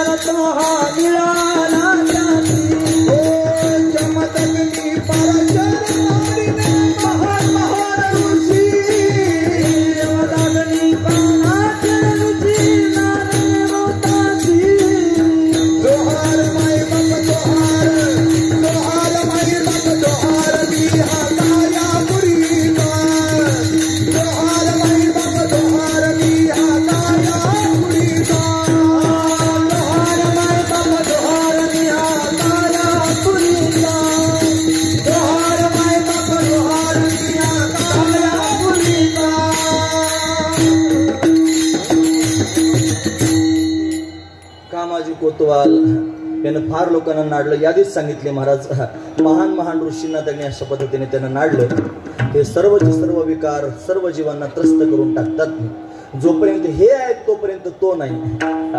ज्यावेळेला तो असतो त्यावेळेला हे राहत नाही. हा महत्वाचा विचार. कामक्रोध हे केले घर रीते, तुका म्हणे देह भरिला विठ्ठले. कामक्रोध हे केले घर रीते, पण कामक्रोध अशा पद्धतीने निघून जातात. त्यांच्याकडे ते नाहीत म्हणून तो आहे. जोपर्यंत ते आपल्या जवळ आहेत तोपर्यंत तो आपल्याला भेटत नाही. हे जातील कधी? हे काय केलं म्हणजे जातील आणि देव आपल्याला त्यांनी भेटेल, देव आपल्या जवळ राहील. हे जातील आणि देव आपल्या जवळ राहील असं काहीतरी केलं पाहिजे. काय करतात हे संत महापुरुष? कोणाजवळ तो देव त्यांनी राहतो असं जर म्हणत असाल तर ज्यांच्या दृष्टीतून द्वैत निघून गेलेला आहे, ज्यांच्या दृष्टीमध्ये त्यांनी अद्वैत भाव अशा पद्धतीने पाहायला मिळतो, असे जे महापुरुष आहेत ज्यांचा त्यांनी महाराज प्रत्यक्ष असणारा अनुभव काय आहे हे पाहिलं पाहिजे. परमार्थ करत असताना अनुभवाच्या बाजूने पाहिलं पाहिजे. नव्हे सुरुवातीला हे विश्व निर्माण करायच्या वेळेला ब्रह्मदेवावर भगवंतानं अनुग्रह केला महाराज. आणि अनुग्रह करतानाच ब्रह्मदेवाला सांगितलं, ज्ञानम परमगुह्यम मे यद विज्ञान समन्वितम सरहस्यम तदंगंच गृहान गदितम मया. भागवतातले हे वर्णन आहे. ज्ञानम परमगुह्यम मे यद विज्ञान समन्वितम. विज्ञान शब्दाचा अर्थ होतो अनुभव. विज्ञान म्हणजे काय? भौतिक विज्ञान असा अर्थ घ्यायचा नाही, अनुभव असा अर्थ घ्यायचा. मग मी तुला अनुभव अशा पद्धतीने सांगतो. ज्ञान तर सांगतो पण अनुभव सांगतो असं म्हणतात. म्हणून त्यांनी परमार्थामध्ये अनुभव जास्त महत्वाचा आहे. कामक्रोध आपल्यावर त्यांनी चाल करतात, विकार आपल्यावर चाल करतात. का बरं चाल करतात? त्याचं कारण आहे आपल्याला दिसणारं संपूर्ण जगत हे सत्य वाटतं. आणि असत्य असणाऱ्या जगताकडे पाहूनच आपण सर्वजण त्यांनी जगत असतो. जगत सत्यत्वाचा निश्चय आपल्या अंतकरणात आहे. आणि जोपर्यंत जगत सत्यत्वाचा निश्चय आपल्या अंतकरणात आहे तोपर्यंत काम क्रोधादी विकार जाऊ शकत नाही. हे जातील कधी? ज्यावेळेला हे जगत रूपानं न दिसता हे जगत त्यांनी परमात्मा रूपानं अनुभवाला येईल, त्या दिवशी त्यांनी फक्त परमात्माच राहील. मग क्रोध कोणावर करणार आहात? काम म्हणजे इच्छा. इदम मे अस्यात इदम मे अस्यात इति शब्द म्हणजे काम शब्दाचा अर्थ काय होतो? हे मला हवंय, हे मला हवंय. जर काही स्वहून भिन्नच नसेल तर मग मात्र त्यांनी प्राप्त करून घेण्याची इच्छा म्हणजे कामना सुद्धा शिल्लक राहील. काम शिल्लक राहील केव्हा? जेव्हा द्वैत दृष्टिक्षेपात असेल तेव्हा. म्हणून त्यांनी काम काय आहे? द्वैत दिसतं म्हणून. क्रोध काय येतो? द्वैत दिसतं म्हणून. लोभ काय? द्वैत दिसतं म्हणून. मिळवण्याचा लोभ अंतकरणात होतो जोपर्यंत द्वैत दिसतं तोपर्यंत. म्हणजे हे जगत जोपर्यंत आपल्याला सत्य वाटतंय तोपर्यंत त्यांनी महाराज आपल्या सर्वांच्या अंतकरणात हे विकार राहणारच आहेत. त्यांना देव का प्राप्त झाला? देव त्यांच्याजवळ का आहे? त्याचं कारण त्यांना एक दृष्टी प्राप्त झालेली आहे. त्यांना एक अनुभव आलेला आहे. काय अनुभव आलेला आहे? त्यांना हे संपूर्ण जगत त्यांनी देवरूपानं प्रतीतील. या जगताकडे पाहणारे अनेक लोक आहेत म्हणा. हे जगत सत्य वाटतं. हे जगत वास्तविक पाहता मृगजळासारखं आहे. मृगजळ जसं त्यांनी महाराज खोटं आहे, त्या खोट्याचं वेळ लागल्यामुळं हरण त्यांनी ऊर फुटून मरत असतो. खोटे याचे पिसे ऊर फोडे. खोट्याचं त्यांनी पिसं म्हणजे वेड, खोट्याचं लागलेला वेड हे ऊर फुटून मरायला कारणीभूत होता हरणाला. मृगजळ त्यांनी हरणाला सत्य वाटतं. आपल्यासारख्या सामान्य लोकांना मृगजळ खोटं वाटतं. आणि सूर्यनारायण त्यांनी पाहणार आहे त्याला ते मृगजळ दिसतच नाही, त्याला पाहणारे 3 आहेत. हरण आहे, हरणाला खरं वाटतं. सामान्य असणाऱ्या लोकांना खोटं वाटतं, सूर्यनारायणाला ते दिसतच नाही. तसं हे जे जगत आहे या जगताकडे पाहणारे सुद्धा 3 आहेत महाराज. एक आहे त्यांनी सामान्य असणारा अज्ञानी जीव. या अज्ञानी जीवानं जगताकडे पाहिलं की त्याला जगत सत्य वाटतं. म्हणून तर रात्रंदिवस पायाला भेंगरी लावून पळत असतो. त्याला हे मिळवायचे, ते मिळवायचे, त्याला धन मिळवायचे, त्याला मान मिळवायचं, त्याला प्रतिष्ठा मिळवायची, त्याला वैभव मिळवायचं. हे सर्व काय मिळवायचं? त्याचं कारण एवढंच आहे की त्याला जगत सत्य वाटतं. आणि हा त्या माध्यमातून फिरतोय म्हणूनच त्याच्याजवळ काम आहे. हा त्या माध्यमातून फिरतो म्हणून त्याच्याकडे क्रोध आहे. हा त्या माध्यमातून फिरतोय म्हणून त्याच्याकडे लोभ आहे. हे सर्वचे सर्व विकार त्याच्याकडे का आहेत? तो जगताला सत्य समजतो म्हणून. हा त्यातला भाव आहे. हे सामान्य अज्ञानी जीवाचं वर्णन करून सांगतोय की त्याला जगत सत्य वाटतं. मुमुक्षुकडे जर पाहिलं, जो त्यांनी मोक्षार्थी आहे. मुमुक्षु म्हणजे काय? ज्याला मोक्ष प्राप्तीची उत्कट इच्छा आहे त्याला मुमुक्षु असं म्हणायचं. या मुमुक्षुला शास्त्राध्ययन झालेलं असतं, संत संगती झालेली असते आणि श्रवण घडतं. आणि या श्रवणाच्या माध्यमातून त्याला महाराज हे कळालेलं असतं की हे संपूर्ण जगत मिथ्या आहे. ब्रह्म सत्यम जगन मिथ्या जीवो ब्रह्मैव नापरः. त्याला हे कळालेलं आहे ब्रह्म सत्य आहे, जगत मिथ्या आहे आणि जीव हा ब्रह्मरूप आहे हे त्याला कळतं. आणि म्हणून तो सुद्धा जगताकडे पाहतो. आणि मग त्याच्या अंतकरणात याच्याविषयीची असंशक्ती निर्माण होत असते. असंशक्ती म्हणजे याच्याविषयीची कोणत्याच प्रकारची आस्था अंतकरणात राहत नाही. त्याच्या पुढचा मुद्दा सांगतो. तुका म्हणे कटू वाटतो प्रपंच, रोकडे रोमांच कंठ दाटे. प्रपंच कटू वाटू लागतो. तुम्ही ऐकतात ना सर्वजण? एरवी आपण सर्वजण भक्ती करतोच म्हणा, पण एखाद्या दिवशी आपल्या मनाला विचारायचं, कीर्तनात मोठ्यानं सांगायचं नसतं, मनातली मनात सांगायचं. आपल्याला कोणत्या वेळेला प्रपंच कडू वाटतं? लोकांना वाटतच नाही महाराज, फक्त एका वेळेला वाटू शकतो जर घरच्या लोकांनी लाथा घातल्या तर. हे खरंच, ज्या वेळेला लाथा खातात की नाही लोक घरच्या लोकांच्या चांगल्या, त्यावेळेला असं वाटतं नकोच हे खटखट, आळंदीलाच जावं, पंढरपूरलाच जावं, सप्ताहालाच जाऊन त्यांनी बसावं. हे वैतागलेले लोक त्यांनी जातात. वैराग्यानं जाणं वेगळं, वैतागून जाणं वेगळं. पण वैतागून गेलेले फार त्यांनी सापडतात महाराज, महत्वाची गोष्ट आहे. मग त्यांना हा कटू वाटतो प्रपंच. ज्या वेळेला प्रतिकूल असेल, बायको मनासारखी नाही, मुलं मनासारखी नाहीत, भाऊबंद मनासारखी नाहीत, सगळ्या प्रक्रिया मनासारख्या घडत नाहीत, त्यावेळेला असं वाटतं की परमार्थ करावा. याला त्यांनी प्रतिकूल वैराग्य असं त्यांनी म्हणत जायचं. हे प्रतिकूल वैराग्य, प्रतिकूलतेतून झालेलं वैराग्य. तसं नाही. या संपूर्ण जगताकडे पाहत असताना हे संपूर्ण जगत त्याकडे मिथ्या आहे. हे जगत काल नव्हतं, हे जगत त्याकडे महाराज आज दिसतंय आणि उद्या राहणार नाही. जे काल नव्हतं, जे उद्या राहणार नाही, शास्त्र म्हणतं ते आज सुद्धा नाही. जे काल नव्हतं, जे उद्या राहणार नाही, ते आज सुद्धा नाही. पण आज नसून सुद्धा आपण त्याला सत्य समजतो. पण त्याच्या प्राप्तीकरिता आपल्या अंतःकरणात काम आहे, हे मिळवायचंय. ते मिळत नाही म्हणून त्याकडे क्रोध आहे, आणि म्हणूनच अशा पद्धतीने लोभ आहे महाराज. हा महत्वाचा विचार. लोभ त्याच्या अंतःकरणामध्ये निर्माण होतो. कामच असा आहे की जो अपूर्ण राहिला की क्रोध निर्माण होतो, आणि कामच असा आहे जो पूर्ण झाल्यानंतर पुन्हा लोभ निर्माण होतो. अजून असावं, अजून असावं, असा त्यातला भाव निर्माण होतो. म्हणून त्यांनी जगताला सत्य समजतात आज्ञेने जीव, पण मुमुक्षू मात्र त्याला सत्य समजत नाही. त्याच्या ठिकाणी असंसक्ती अंतःकरणात निर्माण झालेली असते, आणि त्याच्या पुढच्या मुद्द्यात जातो पदार्थाभावीने. त्याला पदार्थ रूपानं न दिसता ते परमात्मा रूपानं प्रतीतीला येतात. म्हणून त्यांनी मुमुक्षू असा आहे की तो त्याने महाराज त्याला सत्य समजत नाही, जगताला तो सत्य समजत नाही. तिसरा पाहणार आहे महात्मा, महापुरुष. या महापुरुषांच्या दृष्टीने जर पाहण्याचा प्रयत्न केला तर त्यांना जगत नावाची वस्तू दिसत नाही. या जगताच्या जागेवर त्यांनी परमात्माच प्रतीतीला येतो. पण असा महात्मा भेटणं त्यांनी फार दुर्लभ आहे महाराज. असा साधू भेटणं फार दुर्लभ आहे महाराज. म्हणतात चंद्रामृत सुखे सेववेल, असता जाता रवी धरवेल, बाया हेळा सागर तरवेल, परी त्या साधूची भेटीनं होईल गा. ब्रह्म सर्वगत सदा सम, जेथे अनु नाही विषम, ऐसे जानती ते अति दुर्गम, तयाची भेटी झालिया भाग्य परम. म्हणून ब्रह्म सर्वगत आहे, सदैव आहे, आणि समरूपानं सर्व ठिकाणी व्याप्त आहे. असं असताना जे ब्रह्म आहे त्या ब्रह्मस्वरूपाला जे जाणतात ते त्यांनी फार दुर्लभ आहेत. त्यांची भेट होणं सुद्धा अतिशय दुर्लभ गोष्ट आहे महाराज. पण महापुरुषांना जर त्यांनी विचारलं की हे जगत त्यांनी कसं आहे, ते म्हणतात झालं कधी सांगा. महत्वाचा विचार. ते कायमस्वरूपी आजातवादाच्या भूमिकेत राहतात. आजातवाद म्हणजे त्यांनी थोरल्या आजात आणि धाकट्या आजात झालेला वाद, अशा दोन आजांमध्ये जो वाद होतो की नाही त्याला आजातवाद असं म्हणतात. बरोबर आहे ना? नाही, असं नाहीये ते.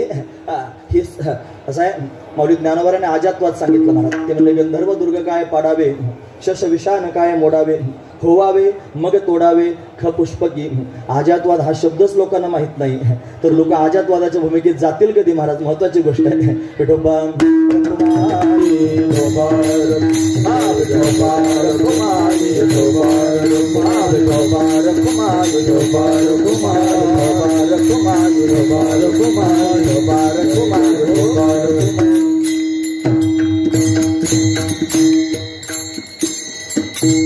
वाद म्हणजे भांडण नाही बरं, वाद म्हणजे शास्त्रार्थ. जगताविषयी असणारे जे वाद आहेत शास्त्रार्थ आहेत. त्याच्यात त्यांनी उच्च कोटीचा असणारा वाद जर कोणता असेल तर आजातवाद आहे. या आजातवादाची भूमिकाच आहे. त्या आजातवादाच्या भूमिकेत गेल्यानंतर जगत नावाची वस्तू दिसत नाही. प्रपंच एक झाला होता, हे तो समळ मिथ्या वार्ता, न होईल मागुता कदा कल्पांती घडेना. आहे परब्रह्म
ऐकतात ना तुम्ही सर्वजण?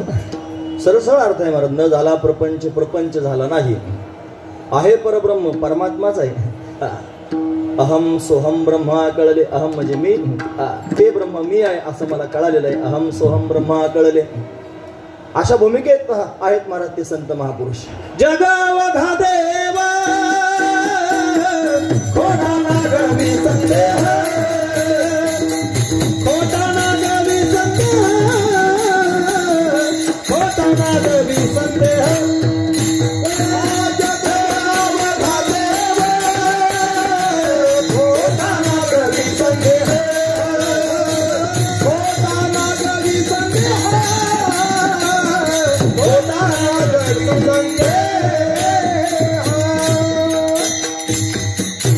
जगावघा देव खोटा नागवी संदेह. नागवणूक करतो महाराज संदेह. म्हणून त्याने महाराज जग तर देवच आहे हा विशेष असणारा भाव आहे महाराज. पण तो सर्व लोकांना कळत नाही म्हणून तर अजातवाद लोकांना कळत नाही म्हणून खाली उतरले आणि विवर्तवाद सांगायला सुरुवात केली. विवर्तवाद हे बघा, आपण सततच कीर्तन ऐकत असतो आणि बऱ्याच कीर्तनांमध्ये त्यांनी मध्यंतरी थोड्या कथा सांगितल्या जातात. मग लोकांना थोडं जरा सोपं वाटतं. हे असलं त्यांनी वाद घालायला लागलो डबड्यात खडे घातल्यासारखं वाटतं. खडखड खडखड खडखड वाजायला लागतं. पण निदान क्षेत्रात आल्यानंतर तरी निरसं बोलत जावं हा त्यातला भाव आहे. ज्ञानोबरायांच्या दरबारात आपण आहोत म्हणून त्यांच्या अनुभवावर त्यांनी अशा पद्धतीने बोललं पाहिजे. आता वरून खाली उतरण्याचा प्रयत्न करतोय लक्षपूर्वक आहे का? अजातवाद लोकांना झेपत नाही पण साधू संतांनी त्यांनी महाराज विवर्तवाद सांगितला, अध्यासवाद सांगितला. दिसणारं संपूर्ण जगत हे ब्रह्माचा विवर्त आहे असं सांगितलं. ते लोकांना त्यांनी कळालं नाही. मग आणखी त्यांनी खाली उतरले. मग काय केलं? मग दृष्टीवाद सांगितला, मग सृष्टीदृष्टीवाद सांगितला, मग परिणामवाद सांगितला. अशा अनेक वाद सांगितले. तेही लोकांना कळत नाही. मग आरंभवाद सांगावा लागला. म्हणजे याचा आरंभ झाला. कुठून आरंभ झाला? म्हणे भगवंताना असं त्यांनी मग ते सगळं अंड तयार झालं किंवा ब्रह्मांड सगळं तयार झालं असं भागवतात लांबलचक वर्णन नाही. आरंभ सांगितलं. का बरं आरंभ सांगावा लागला? वेगवेगळ्या उपनिषदांमध्ये या जगताची उत्पत्ती सांगत असताना वेगवेगळ्या प्रक्रिया सांगितल्या. वेगवेगळ्या भूतांपासून वेगवेगळ्या पद्धतीने जगत निर्माण झालं. एक दीड शहाणा माणूस त्यांनी म्हणला. आता हे दीड शहाणे तयारच असतात तुमच्या शास्त्रावर, वेदावर, पुराणांवर बोट ठेवण्याकरिता. ते मुळातच दीड आहेत ना महाराज, फक्त शहाणे नाही, त्याला अर्ध जास्त आहे म्हणून ते दीड शहाणाच आहे. असा दीड शहाणा त्यांनी प्रश्न विचारायला लागला. म्हणे का वेगळ्या तुमच्या अमक्या उपनिषदामध्ये जगताची उत्पत्ती अशी सांगितली, दुसऱ्या उपनिषदामध्ये जगताची उत्पत्ती अशी सांगितली. मग तुमच्यातच मेळ नाही म्हणलं तुम्ही असं म्हणता. सगळे पुराण जर पाहिले तर विष्णू पुराण म्हणतो विष्णूपासून तयार झालं, शिवपुराण म्हणतं शिवापासून तयार झालं. असे वेगवेगळ्या पद्धतीने तुम्ही वर्णन करून सांगता. तुमच्यात तरी मेळ आहे का? कसं त्यांनी समजायचं? ऐका लक्षपूर्वक. अशा लोकांना उत्तर आहे महाराज. काय उत्तर आहे? त्यांना म्हणायचं वेड्या, अरे उत्पत्तीचं त्यांनी वर्णन त्याचं करून सांगावं लागतं जे उत्पन्न झालेलं आहे, जे तयार झालेलं आहे. जगत नावाची वस्तू जर तिन्ही कालात झाली नाही तर त्याची उत्पत्ती सांगतो कुठून? मग सांगता कशाकरिता? फक्त तुमचा नाद मोडण्याकरिता. जगत जर झालंच नाही मग त्याची संगती सांगायची कशाकरिता? फक्त ज्यांना कळत नाही त्यांचा नाद मोडण्याकरिता सांगितले. नाहीतर जगत नावाची वस्तू झालीच नाही. लोकांना कळत नाही, लोकांना पटत नाही, तो भाव त्यांनी अंतकरणात उतरत नाही. पण जरी लोकांच्या मनात उतरत नसला तरी सुद्धा संत महापुरुषांच्या अंतकरणात तो उतरलेला आहे. त्यांना अजातवाद त्यांनी पचलेला आहे, तो बांधलेला आहे. आपण अनेक वेळेला प्रक्रिया ऐकत असता. गुरुजींचं वाक्य त्यांनी ते म्हणतात, ज्ञान कळण्याकरिता बुद्धी असावी लागते, ज्ञान पटण्याकरिता पुण्य असावं लागतं आणि ज्ञान झेपण्याकरिता अधिकार असावा लागतो. म्हणून संत महापुरुषांचा त्यांनी अधिकार आहे आणि तो अधिकार आहे म्हणून त्यांना हे ज्ञान पचलेलं आहे. त्यापेक्षा त्यांना ते बांधलेलं आहे. त्या अधिकारानं त्यांनी ते पचवलेलं आहे आणि ते पचलं म्हणून त्यांनी काय झालं असेल? त्यांना दृष्टी प्राप्त झाली. आणि त्या दृष्टीनं असं झालं, हे दिसणारं संपूर्ण जगत त्यांनी दिसेना असं झालं आणि त्याच्या जागेवर परमात्माच त्यांनी प्राप्त झाला. ते स्वतःच वर्णन करून सांगतात. हे सहज मी आंधळा निज निराकार पंथे, मी आंधळा निज निराकार वृत्ती हे निवृत्त झाली, जनन दिसे निवृत्ती झाली, जनन दिसे आई जे जाते आणि माझे हर पदे, आई जे जाते अदृश्य देखी झाले, काही दृश्य होते अदृश्य देखी झाले, काही दृश्य होते.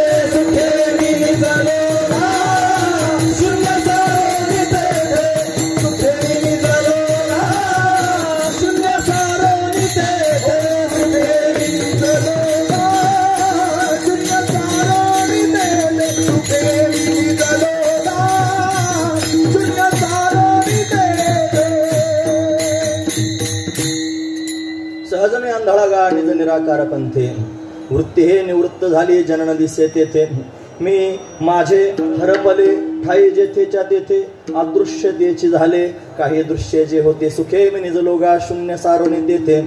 म्हणजे शून्यत्वाचा त्यांनी बाद लागू नये म्हणून शून्य सारोनी म्हणले. ते परमतत्व शून्य नाही, ते अस्तित्ववान आहे, ते भावरूप आहे. म्हणून त्यांनी महाराज ते भावरूप आहे हे सांगण्याकरिता शून्य सारोनी तिथे असे म्हणजे टाकिली पात्र झोळी धर्मा अशा कोल्हाळा चुकविला त्रिगुणाचा वळसा, घेऊन आला दान निज तत्व निज बोध, स्वरूपे मिळविले नाव ठेविला भेद, नावापुरताच भेद अशा पद्धतीने शिल्लक ऊर्ध्वमुखी आळविला सोहम शब्दाचा नाद. असे त्यांनी अनेक प्रमाणे मला तुमच्या समोर सांगता येतील की त्यांना दृष्टी प्राप्त झाली आणि त्यांच्या दृष्टीमध्ये आता जगत दिसायचं बंद झालं आणि त्यांच्या दृष्टीने फक्त परमात्माच परमात्मा दिसू लागला. मग सगळ्या ठिकाणी जर एकच तत्व गच्च भरलेलं आहे ज्याच्या ठिकाणी कोणत्याच प्रकारचा भेद नाही. म्हणजे त्यांनी देश भेद नाही, काल भेद नाही आणि वस्तू भेद नाही. देश काल वस्तू भेद मावळला आणि आत्मा निर्वाळला. विश्वाकार किंवा जगदाकार आत्माच जगताच्या रूपाने त्यांनी निर्वाळलेला प्रत्यक्ष प्रतीतीला येतो आहे. तो परमात्मा सर्व ठिकाणी गच्च भरलेला प्रतीतीला येतो आहे. तो परमात्मा सर्व ठिकाणी गच्च भरलेला आहे म्हणून त्याच्या वाचून दुसरं काय शिल्लक नाही म्हणून त्यांच्या अंतर्गणात काहीच मिळवण्याचं काम नाही.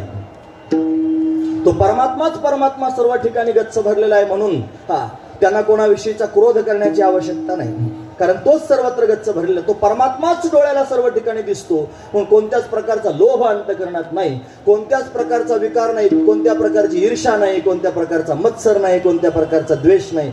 लोक द्वेष मत्सर ईर्षा करतील केव्हा, जेव्हा त्यांना द्वैत प्रतीतीला येईल तेव्हा. लोक का करतात हे सगळं, फक्त द्वैत डोळ्याला दिसतं म्हणून. लोक एकमेकाची ईर्षा करतात, लोक एकमेकाचा द्वेष करतात, एकमेकाचा मत्सर करतात. त्याचं कारणच आहे त्यांना ते जगत सत्य वाटतं म्हणून. हा महत्वाचा विचार आहे. पण ज्यांच्या नजरेमध्ये त्यांनी जगत नसून परमात्माच आहे ही सत्य भावना त्यांनी दृढ झालेली आहे, त्यांच्या अंतःकरणात हे विकार उत्पन्न होत नाहीत आणि विकार त्यांच्याजवळ उत्पन्न होत नाही म्हणून देव त्यांच्याजवळ राहतो. सरळ सरळ भाव आहे महाराज. हे काहीच त्यांच्याकडे नाही म्हणून देव त्यांच्याजवळ अशा पद्धतीने राहतो. म्हणून का देव त्यांच्याकडे राहतो असं जर कोणी म्हणत असेल तर त्याचं उत्तर महाराज अभंगाच्या पहिल्या चरणामध्ये ऐसा ज्याचा अनुभव, ऐसा ज्याचा अनुभव, ऐसा ज्याचा अनुभव, ऐसा ज्याचा अनुभव, ऐसा ज्याचा अनुभव, ऐसा ज्याचा अनुभव, ऐसा ज्याचा अनुभव, ऐसा ज्याचा अनुभव, ऐसा ज्याचा अनुभव विश्वदेव सत्यते, ऐसा ज्याचा अनुभव विश्वदेव सत्यते, विश्वदेव विश्वदेव सत्यते, देवतया जबरी असे, देवतया जबरी असे, ऐसा ज्याचा अनुभव विश्वदेव सत्यत्वे, ऐसा ज्याचा अनुभव विश्वदेव सत्यत्वे, विश्वदेव विश्वदेव सत्यत्वे, देवतया जवळी आसे, देवतया जवळी आसे.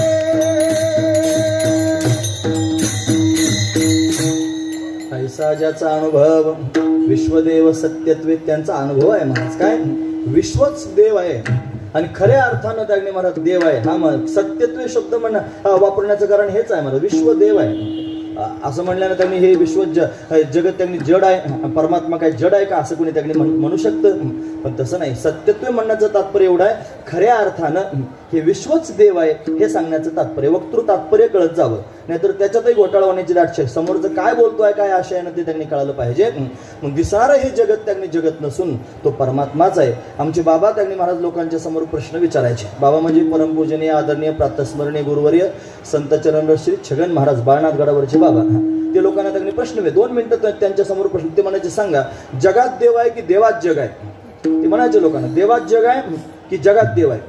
मग लोक त्यांनी 2-3 मिनिटं विचारतच राहायचे, कोणी म्हणायचं देवात जग आहे, कोणाचं जगात देव आहे, असं 2-5 मिनिटं व्हायचं. आणि मग त्यांनी म्हणत त्याचं उत्तर शेवटी त्यांनी बाबा सांगायचे, जगात देव आणि देवात जग म्हणण्यापेक्षा देवच जग आहे हा महत्वाचा विचार. देवच जग आहे, देवच देव सर्वत्र भरलेला आहे, देवा वाचून दुसरं काही नाहीच मुळात. हा महत्वाचा. जसं त्यांनी सोनं आले अलंकार, 2 त्यांनी वाटतात पण 2 नाहीत, वस्तू एकच आहे महाराज. विनोदानं त्यांनी महाराजांचे भाऊ सांगायचे. भाऊ म्हणजे वैकुंठवासी पंढरनाथ महाराज देवकर. एका बाईनं हट्ट केला नवऱ्याजवळ. ती म्हणली असं करा, मला तुम्ही थोडंसं सोनं घेऊन या. आता सोनं आणा सोनं आणा, तिचं फार दिवसाचा हट्ट होता. यानं बिचारानं फार कष्ट केले, सोनाराच्या दुकानात गेला 4-2 रुपये घेऊन. आणि त्याला म्हणले बघा सोनं घ्यायचं. म्हणजे किती घ्यायचं? म्हणलं 1 तोळाभर सोनं घ्यायचं. तो म्हणला मग काय देऊ? तो म्हणला काय देऊ हे माहित नाही म्हणलं मला, फक्त बायकोनं माझ्या सांगितलं सोनं द्या. मग आता काय पाहिजे ते तरी सांग. नाही मला सोनं पाहिजे. आता सोनार म्हणलं काय पाहिजे तुला माहित नाही, सोनं कसं द्यायचं? मग सोन्याची लगड घेतली त्याने, कांब घेतली सोन्याची, 1 तोळा त्यांनी मोजला आणि त्याच्या हातात दिला, म्हणे हे आहे सोनं. तो घरी गेला आणि घरी गेल्यानंतर त्यांनी महाराज त्यानं ते आपल्या बायकोजवळ दिलं. म्हणे तू म्हणली सोनं आणलं सोनं. तिनं आपलं ते घेतलं, म्हणजे हे सोनं आहे का? म्हणजे सोनं आहे. तिनं त्यांनी करदोरा घेतला, त्याला त्यांनी बांधला आणि गळ्यामध्ये ते सोनं बांधलं. अशी काम गळ्यामध्ये बांधली आणि काम गळ्यामध्ये बांधून अशा पद्धतीने फिरायला लागली. सगळीकडे त्यांनी फिरून झालं महाराज. पण कोणी तिची चौकशी केली नाही की तू कधी आणलंस, हे किती तोळ्याचं आहे, कुठं तुला मिळालं, केवढ्याचं आहे, काही चौकशी केली नाही. का बरं चौकशी केली नाही? सोनं नाही का ते? आहे ना महाराज. पण ते सोनं असून त्याची चौकशी झाली नाही. त्याचं कारण आहे ते सोनं फक्त सोन्याच्या कांबीच्या रूपात आहे. ते ज्यावेळेला अलंकाराच्या रूपात येईल त्यावेळेला विशेषत्वानं त्यांनी प्रगट होईल आणि त्यावेळेला जगाच्या समोर त्यांनी दिसलं की मग लोक त्याची चौकशी करतील. मग तिनं सांगितलं कोणी चौकशी केली नाही. मग नवऱ्याच्या हातात त्यांनी अशा पद्धतीने दिलं, म्हणजे याचा त्यांनी एक हार तयार करून आणा. मग असं त्यांनी त्याला पेंडंट जोडलेला त्यांनी एक नेकलेस तयार करून आणला. मग तो तिने गळ्यात घातला आणि सगळ्या गावात फिरल्यानंतर मग त्याची चौकशी व्हायला लागली. मग म्हणले कधी आणलं, कुठून आणलं, किती तोळ्याचं आहे, सगळी चौकशी झाली. तुम्ही ऐकतात ना सर्वजण, खरं सांगा बरं, आधी तेच होतं का नाही? होतं. नंतर पण काय आहे? तेच आहे. तेच त्याने आहे. निर्गुण रूपातही तेच आहे, सगुण रूपामध्ये तेच आहे महाराज. दोन्ही रूपात तेच गच्च भरलेला आहे. तसा तोच परमात्मा या जगताच्या रूपानं प्रगट झालेला आहे. अलंकार रूपानं प्रत्यक्ष पाहायला मिळतो. म्हणून काही पाहिलं तरी तोच आहे महाराज. त्याचे वेगवेगळे भाव लावायची गरज नाही. एक मनुष्य फार श्रीमंत होता. तुम्ही ऐकतात ना सर्वजण, महत्वाचा मुद्दा सांगतो. एक मनुष्य फार श्रीमंत होता. त्याच्या घरात देव सुद्धा सोन्याचे होते. देव सुद्धा सोन्याचे होते. मग त्यानं काय केलं?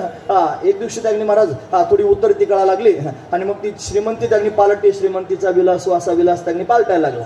मग काय करावं? खाण्यापिण्याची पंचायत झाली. म्हणलं हे देव सगळे सोन्याचे आहेत, काय करावं? देव मोडूनच त्यांनी महाराज आता काहीतरी तरतूद केली पाहिजे. म्हणून देव घेतला खंडोबा. तोच आता मला आठवलं, मी काय करू त्याला? म्हणजे खंडोबा, नुसता खंडोबा नाही, खंडोबाची मूर्ती आहे महाराज. म्हणजे खंडोबाचा घोडा, त्याच्यावर बसलेला खंडोबा, त्याची बायको मागे बसली, तिचं नाव काय असतं? म्हाळसा. त्याच्यानंतर पुढे 2 दैत्य आहेत, मणी आणि मल्ल, अशा ना. असा हातात त्रिशूळ, त्यांनी त्याचा कुत्रा बरोबर त्यांनी चाललेलं. हे सगळंची सगळं त्यांनी बरोबर घेतली. मूर्ती सोनाराच्या दुकानात गेला आणि गेल्यानंतर त्यांनी सोनाराला म्हणलं हे बघ आता मला पैशाची गरज आहे, हे घे तू आणि ती मोडून त्यांनी मला पैसे दे. आता सोनारानं धरला असं त्यांनी वजन करायला सुरुवात केली महाराज. घोड्याचं वजन जरा जास्त भरलं, घोड्याचे पैसे जास्त झाले आणि खंडोबाचं वजन कमी भरलं, खंडोबाचे पैसे कमी झाले. तुम्हाला घोड्याचे एवढे येतील आणि खंडोबाचे त्यांनी एवढे येतील. तो विचारतच पडला, तुम्हाला तू बावळट आहे का? अरे तो खंडोबा आहे किती केलं तरी. खंडोबाची किंमत त्यांनी कमी आहे, घोड्याची किंमत जास्त राहतो. घोडा म्हणजे काय जिन्नस आहे? असे 1000 घोडे आणता येतील. खंडोबाच्या समोर घोडा काय किमतीचा आहे? तुम्हाला शांत राहा थोडा. म्हणे का बरं? घोडा तुला दिसतोय आणि खंडोबा तुला दिसतोय. मला घोडा पण दिसत नाही, खंडोबा पण दिसत नाही, मला फक्त सोनं दिसतंय. हा महत्वाचा विचार आहे. दृष्टी महत्वाची आहे. काय दिसतं, तुम्ही काय पाहतात हे जास्त महत्वाचं आहे. म्हणजे सोनाराच्या ठिकाणी अनुभव कशाचा आहे? सोन्याचा अनुभव आहे. तो खंडोबा घोडा म्हणायला तयार नाही, तो अनुभवच महत्वाचा आहे. सोन्याचा अनुभव त्याच्या ठिकाणी आहे. तसं महापुरुषांच्या ठिकाणी त्यांनी अनुभव कशाचा आहे? परमात्म्याचा अनुभव आहे. विश्वदेव सत्यत्वे असा त्यांचा काय आहे अनुभव? ऐसा ज्याचा अनुभव विश्वदेव सत्यत्वे. हे विश्व नाही, तो देवच आहे खऱ्या अर्थानं. हा त्यांचा अनुभवच आहे महाराज. आपण अनेक वेळेला हे दृष्टांत ऐकत असता, पण क्रमप्राप्त आहेत ना ते, म्हणून तुमच्या समोर सांगतोय. मोठ्या घरचं लग्न होतं महाराज आणि लग्नामध्ये त्यांनी रुखवत तयार केला. रुखवत कळतो ना? रुखवत असं साखरेचा पोतभर साखर आणली. मी तरी का कमी करू, मला कुठे खर्च करायचा आहे? पण त्याने साखर पोतभर आणली आणि पोतभर साखरेचा रुखवत तयार केला. त्याच्यात एक घर तयार केलं महाराज. घर कशाचं? साखरेचं. त्याच्या भिंती साखरेच्या, त्याच्यावरचं छत साखरेचं, त्याच्या दारासमोर झाड होतं ते साखरेचं. असं आता पाडळीकरांनी सुंदर कंपाऊंड केलं की नाही? फार गोड दिसते, सगळं वातावरण अतिशय आनंदाचं वाटतंय. असं कंपाऊंड पण तयार केलं, पण ते सगळं कशाचं होतं? साखरेचं. त्या घरामध्ये ठिकाणी खिडक्या होत्या, दरवाजे होते, त्याच्यात त्या टेबल लावलेला होता, त्या टेबलावर ताटं वाढलेले होते, त्याच्यामध्ये पक्वान्न ठेवलेले होते, ते सगळे कशाचे होते? साखरेचे. त्या घरामध्ये छोटीशी मांजर होती, ती पण कशाची? साखरेची होती. त्याच्यात छोटासा उंदीर एका कोपऱ्यात दाखवला, तो पण कशाचा? साखरेचा. दारात बसलेला कुत्रा होता, तो पण कशाचा? साखरेचा. हे सगळंची सगळं साखरेपासून तयार केलं आणि समोर अशा पद्धतीने मांडलं आणि लोक पाहण्याकरिता येऊ लागले महाराज. हा, लग्नामध्ये लोक रुखवत पाहण्याकरिता जातात. लोक पाहायला, काय सुंदर घर बनवलंय म्हणले, काय सुंदर घर आहे, काय सुंदर झाड आहे, काय सुंदर कंपाऊंड आहे, काय सुंदर कुत्रा आहे, काय सुंदर बैल आहे.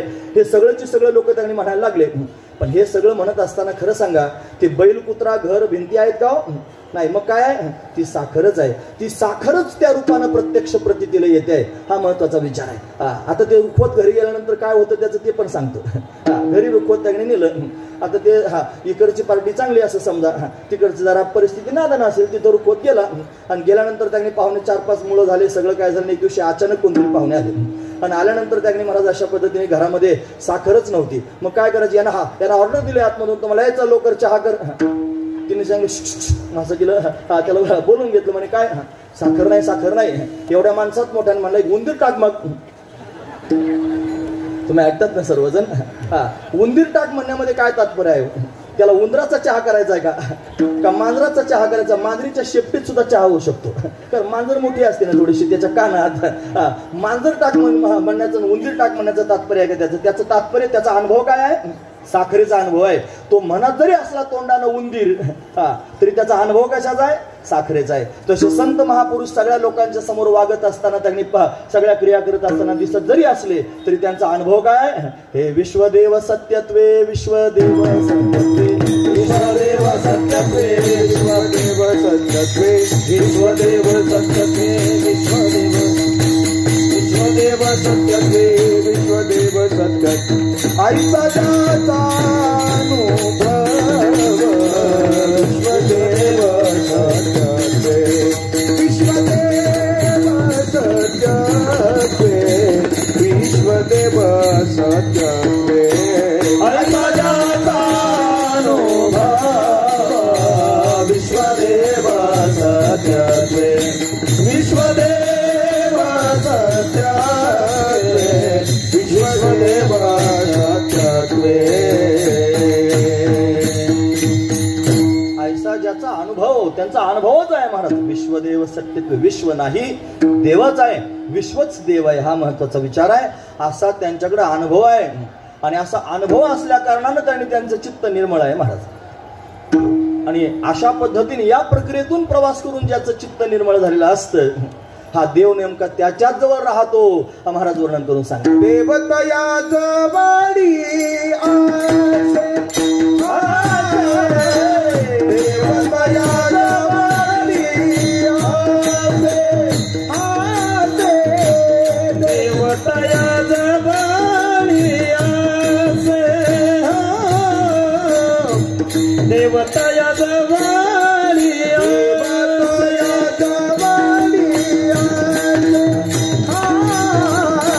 देवतया जवळी आसे, देवतया जवळी आसे, देवतया जवळी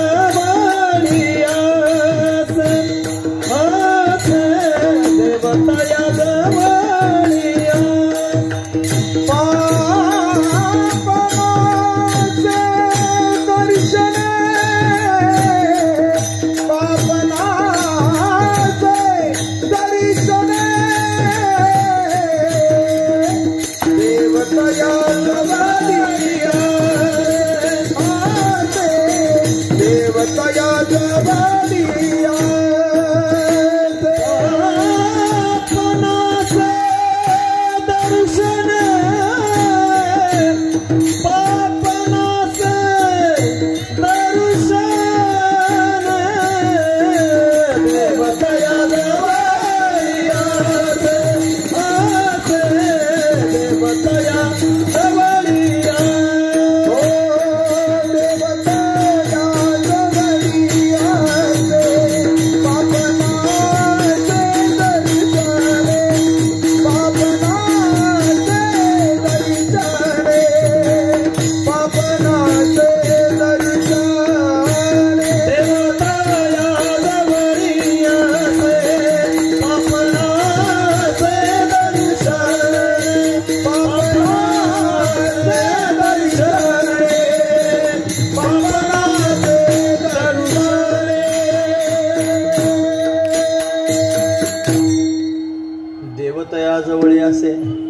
ज्यांचा अनुभव आहे हे विश्व त्याने देवच आहे.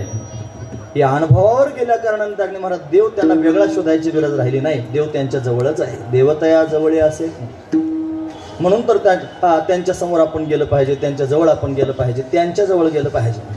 त्यांच्या जवळ गेल्यानं त्यांनी काय होईल महाराज सांगतात, पापन असे दर्शने, त्यांच्या फक्त दर्शनानंच पाप निवृत्त होतं. हा त्यांचा त्यांनी दिव्य असणारा अनुभव हा असणारा त्यांनी भाव आहे. म्हणून त्यांचं दर्शन प्राप्त करून घेतलं पाहिजे. आपण सर्वजण अलंकापुरात का आलेलो आहोत त्याचं कारण त्यांनी महाराज या दोन गोष्टीच आहेत. आपल्याला त्यांनी महाराज जोपर्यंत अंतकरणातलं पाप ताप सर्व जाणार नाही तोपर्यंत देव भेटणार नाही. देव भेटावा असं त्यांनी वाटतं, पण त्याच्या आधी त्यांनी प्रतिबंध दूर झाले पाहिजेत. आणि ते प्रतिबंध जर कशाचे असतील तर पापातापाचे आहेत. म्हणून संतांच्या जवळ आल्यानंतरच पापताप जाऊ शकतो, दुसऱ्या कोणात असं बळ नाही. महाराज पापताप दैन्य जाय उठा उठी झाली या भेटी हरिदासांची, ऐसे बळ नाही अनेकांची अंगी, तप तीर्थ जगी दान व्रत. म्हणून दानात तपात तीर्थात त्यांनी असं बळ नाही. पण हे बळ जर कोणात असेल तर फक्त ते संतांमध्ये आहे. म्हणून संत त्यांनी महाराज स्वतःच तीर्थ स्वरूप आहेत. तीर्थे त्यांची इच्छा करीती नित्यकाळ, व्हावया निर्मळापणासी तीर्थे पर्व काळ, येती पायापे अवघे पायापे सकळ, असे अनेक प्रमाण मला तुमच्या समोर सांगता येतील. म्हणून संत असे आहेत की जे त्यांनी महाराज तीर्थालाही पवित्र करणारे आहेत, तीर्थालाही त्यांनी पुण्य प्राप्त करून देणारे आहेत. ज्ञानोबा यांचं चरित्र ज्या वेळेला आपण पाहतो त्यावेळेला ज्ञानोबा तीर्थयात्रा करायला ज्या वेळेला गेले त्यावेळेला गंगेमध्ये भगवान ज्ञानोबरायांनी प्रवेश केला. गंगेत प्रवेश केल्याबरोबर चमत्कार असा झाला की गंगामाई प्रत्यक्ष प्रगट झाली आणि गंगामाईनं ज्ञानोबरायांच्या पायाला मिठी घातली. आणि मिठी घालून त्यांनी सोडायलाच तयार नाही. नामदेव महाराज आली करून संत गंगेची विनवणी करायला लागले. गंगाबाई नामा म्हणे सोडाबाई, नामा म्हणे सोडाबाई, नामा म्हणे सोडाबाई, नामा म्हणे सोडाबाई. ज्ञानदेव सर्व ठाई, ज्ञानदेव सर्व ठाई, ऐसे बोलता चालत, ऐसे बोलता चालत.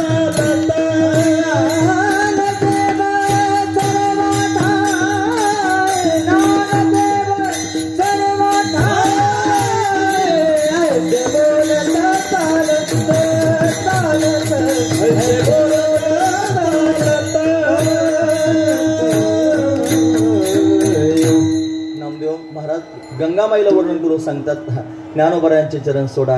ज्ञानोबराय सर्व ठिकाणी व्यापक आहेत, सर्व ठिकाणी गच्च भरलेले आहेत. तात्पर्य मला एवढंच सांगायचं की तीर्थ आणि पर्वकाळ सुद्धा त्यांच्या चरणांची अपेक्षा करतात. कशाकरिता? व्हावया निर्मळापणासी, पापमुक्त होण्याकरिता त्यांनी महाराज त्यांच्या चरणांची अपेक्षा हे सर्वजण करतात. जगप्रख्यात असणारं त्यांनी उदाहरण तुमच्या समोर सांगतो. जो पांडुरंग परमात्मा विटेवरती त्याने उभा आहे, तो उभा राहिला कशाकरिता? पुंडलिकरायन करतात. आणि पुंडलिकराय ज्यावेळेला त्यांनी महाराज आधी आई वडिलांची सेवा करत होते. तुम्ही ऐकतात ना सर्वजण. आता हे सोपं सोपं सांगितलं पाहिजे ना, शेवटी आता समारोप करायचा ना, त्यावेळेस लोक असे हसत हसत गेले पाहिजे, आधीचं सगळं विसरून गेले पाहिजे असं आहे का? नाही, पण ते हसत गेले पाहिजे हा महत्वाचा विचार. गेले त्यांनी पुंडलिकराय. आता ते त्यांनी आधी फार सेवा करत होते आई वडिलांची. नंतर काय झालं माहिती आहे? 2 दाणे डोक्यावर पडले आणि मंडहोळी त्यांनी बांधली गेली. तुम्हाला कळते ना मंडहोळी म्हणजे ते त्याच्यात नावच तसं भरलेलं आहे महाराज, मन ढवळी, जी मनाला ढवळणारी आहे. म्हणजे ती मनाला ढवळलं त्याचा परिणाम त्यांनी विपरीत झाला. माय पित्यावरचं त्यांनी प्रेम सेवा त्यांनी दूर गेली आणि ती दूर गेल्यानंतर त्यांनी पत्नीवर अशा पद्धतीने प्रेम जडलं. आणि मग सगळी कथा आपल्याला ज्ञात आहे महाराज. पुढे मग ते काशीची यात्रा करण्याकरिता गेले. माया पित्याच्या गळ्याला दोरी, बाईल खांद्यावरी, अशी सगळी प्रमाणं सर्वांना माहिती आहेत. मग ते त्यांनी काशी यात्रा करण्याकरिता गेले. ते आई वडील अंध आहेत, यांची फाटाफूट झाली. मग त्यांना शोधाशोध त्यांनी करू लागली. कुक्कुट ऋषींच्या आश्रमामध्ये गेले. मग गंगा यमुना सरस्वती तिथे आल्या, यांच्या समोर आतमध्ये गेल्या. काळ्या कभिन्न अशा त्यांनी मलिन झालेल्या होत्या. बाहेर येताना दिव्य होऊन आल्या. त्यांना विचार पडला त्यांनी महाराज या जाताना अशा होत्या, बाहेर येताना एवढ्या दिव्य कशा काय झाल्या? मग त्यांना हटकलंच महाराज, तुम्ही एवढ्या दिव्य कसा काय झालात? मग त्यांनी सांगितलं तू आधी लांब हो. म्हणे का बरं? तुझ्यासारखे दुष्ट प्रवृत्तीचे लोक त्यांनी येतात, आमच्यामध्ये स्नान करतात आणि ते पाप आमच्यामध्ये अशा पद्धतीने सोडून जातात आणि म्हणून आम्ही मलिन होतो. मग आम्हाला शुद्ध होण्याकरिता काय करावं लागतं? या संतांकडे जावं लागतं. मग काय करतो आम्ही? संतांची सेवा करतो, त्यांचं दर्शन घेतो. त्यांच्या दर्शनानं काय होतं? पापनासे दर्शने, त्यांच्या दर्शनानं पाप अशा पद्धतीने निघून जातं. म्हणून त्यांची सेवा करण्याकरिता येतो. मग आतमध्ये पुंडलिकराय गेले. म्हणे तुम्ही असं काय करत आहात की तीर्थ सुद्धा तुमच्यानं पावन होतात? सांगितलं मात्या पित्याची सेवा करतो. मग त्यांनी सेवा केली परमात्माला. पुढचा प्रसंग पुढे. मला सांगण्याचा मुद्दा एवढाच होता की तीर्थ सुद्धा त्यांनी साधू संतांकडे पवित्र होण्याकरिता, पुण्यवान होण्याकरिता, मलिन असणारा भाव त्यांनी टाकण्याकरिता जातात.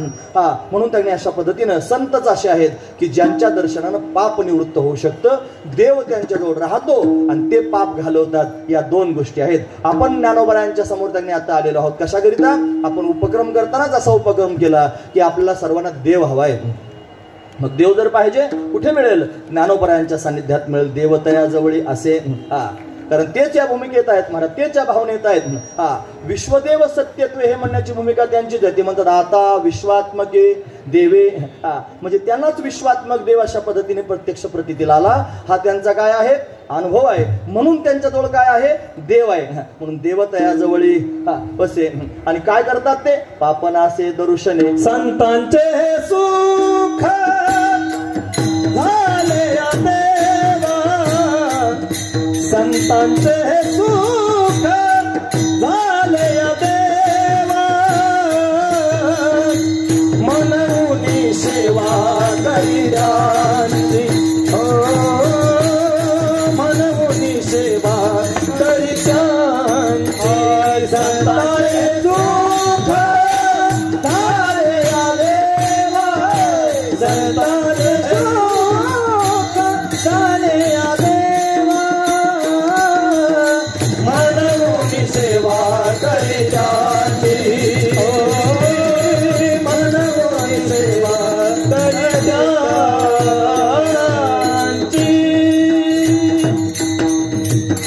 संतांचे हे सुख झाले या देवा, म्हणून सेवा करी त्यांची. तेथे माझा काय कोणतो विचार, वर्णावया पार महिमा त्यांचा तू देव असा आहे. निर्गुण निराकार आहे. महाराज म्हणतात निर्गुण आकार झाला गुणवंत, घाली दंडवत पूजोनिया. संतांच्या समोर दंडवत प्रणाम करतो, त्यांची पूजा करतो. हे सगळं त्यांनी का करतो? या संतांचं त्याला सुख झालेलं आहे. म्हणून हा परमात्मा संत या बोधावर आहेत, संत या दिव्य विचारावर आहेत, संत या दिव्य स्थितीत आहेत, संत या दिव्य भूमिकेत आहेत, संत या दिव्य अवस्थेमध्ये आहेत. म्हणून त्यांच्याजवळ वास्तव्य करतो. देवतयाजवळी असे. पापनासे दर्शने, त्यांच्या दर्शनानं त्यांनी पाप अशा पद्धतीने निवृत्त होतं. म्हणून आपण ज्ञानोबरायांच्या दरबारात आलेलो आहोत, ज्ञानोबरायांच्या सानिध्यात आलेलो आहोत. फक्त ज्ञानदेव ज्ञानदेव म्हणलं तरी सुद्धा सगळं पाप आपल्या अंतकणातलं निघून जाईल. सगळी माया, सगळं त्यांनी पाप ताप घालवण्याचं सामर्थ्य ज्ञानोबरायांच्या अंगामध्ये आहे. म्हणून त्यांनी पापनासे दर्शने अशी त्यांची स्थिती आहे. म्हणून देव त्यांच्याजवळ राहतो. मग जिथं देव राहत असतो तिथं त्यांनी महाराज ते विकार राहत नाही. आपण आधीच त्यांनी ऐकलं. म्हणून या विकारांची चाल या संत महापुरुषांच्या समोर त्यांनी चालत नाही. त्यांचा अनुभव त्यांनी जगताकडे पाहण्याचा परमात्मा स्वरूप आहे. म्हणून काम क्रोधादी विकार त्यांच्यावर चाल करत नाही. काम क्रोधा नाही चाली, काम क्रोधा नाही चाली, काम क्रोधा नाही चाली, काम क्रोधा नाही चाली. भूती झाली समता, भूती झाली समता, देवतया जवळी, देवतया जवळी असे. भूती झाली समता, भूती झाली समता, देवतया जवळी असे, देवतया जवळी.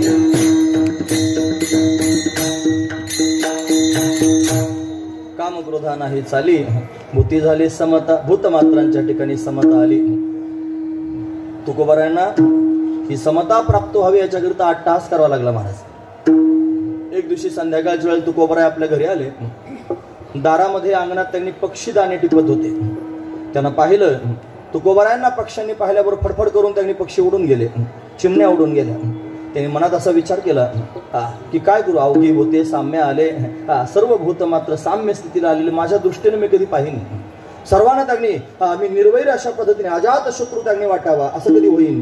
म्हणून त्यांनी महाराज जोपर्यंत ते पक्षी माझ्या अंगावर त्यांनी बसणार नाहीत तोपर्यंत त्यांनी घरी येणारच नाही असा विचार करून निघून गेले. आणि असं चिंतन त्यांनी भगवंताचं केलं की ते पक्षी स्वतःच अंगावर येऊन अशा पद्धतीने बसू लागले. का? त्या भूतमात्रांमध्ये त्यांनी परमात्मा पाहण्याची दृष्टी प्राप्त झाली. तुम्ही ऐकतात ना सर्वजण, हे सर्व विकार आपल्यावर का आक्रमण करतात आणि आपल्याकडे देवत्व का येत नाही? त्याचं कारण आपल्या सर्वांकडे भेद आहे महाराज. आणि या भेदामुळे आपण सर्वजण अशा पद्धतीने ग्रस्त झालेलो आहोत. म्हणून देवत्वही येत नाही आणि त्याने आपल्याला परमपुरुषार्थ सुद्धा त्यांनी प्राप्त होत नाही. म्हणून कामक्रोधादी विकार त्यांच्यावर चाल करीत नाही. कामक्रोधा नाही चाली का बरं? भूती झाली समता, सर्व भूतमात्रांच्या ठिकाणी समता झालेली आहे. याचं एकमेव कारण जर काय असेल तर त्यांच्या अंतर्गणात कोणत्याही प्रकारचा भेद शिल्लक राहिला नाही. आणि जर भेदच शिल्लक नाही तर अभेद म्हणण्याचं पण काही तात्पर्य शिल्लक राहत नाही महाराज. पण भेदच जर गेला तर अभेदही अशा पद्धतीने निघून गेला. अंधार आहे म्हणून या प्रकाशाला किंमत आहे. सर्व लोक याला प्रकाश म्हणतात, याला उजेड म्हणतात. का म्हणतात? त्याचं कारण कुठेतरी अंधार आहे. जर अंधारच नसता तर प्रकाशाला प्रकाश म्हणण्याचं काही कारणच पडत नाही. जसं कापुराची वाती उजळली ज्योती, ठाईची समाप्ती झाली जैसे. कापूर अशा पद्धतीने त्या म्हणजे अग्नी त्या कापुराला पेटवतो आणि पेटवल्यानंतर त्याने महाराज काय होतं? शेवटी कापूरही संपून जातो आणि अग्नी पण संपून जातो. मग अभेद असणारं त्यांनी तत्व शिल्लक राहतं. असाच त्यांनी भाव आहे महाराज. दिसणारं संपूर्ण जे जगत आहे हे जगत त्यांनी ब्रह्मरूप आहे असा भाव अंतकरणात तयार होण्याकरिता अट्टहास केला पाहिजे. आणि अट्टहासपूर्वक त्यांनी त्या बोधावर आरूढ झालं पाहिजे. आणि एकदा का त्यांनी महाराज त्या बोधावर आपण आरूढ झालो की मग मात्र त्यांनी काही दिसणारच नाही. जगत नावाची वस्तू दिसणार नाही. फक्त परमात्माच परमात्मा दिसेल. मग परमात्माच एकटाच आहे असं ज्या वेळेला प्रतीती येईल त्या दिवशी भेद शिल्लक राहणार नाही. आणि भेद शिल्लक राहिला की वादही शिल्लक राहणार नाही. म्हणून भेदही जाईल आणि वादही त्यांनी शिल्लक राहणार नाही. म्हणून अशा पद्धतीने अभंगाच्या शेवटच्या चरणात अपना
गेला वाद खंडोनी.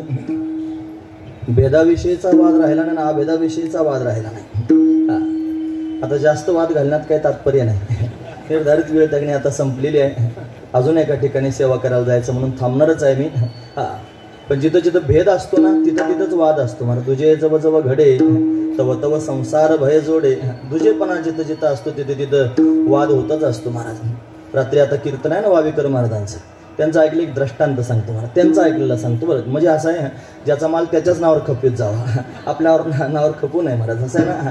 त्यांचं दृष्टांत ऐकलं तुम्ही. म्हणजे दोघे जण त्यांनी भाऊ होते आणि गुन्ह्या गोविंदाचा संसार होता.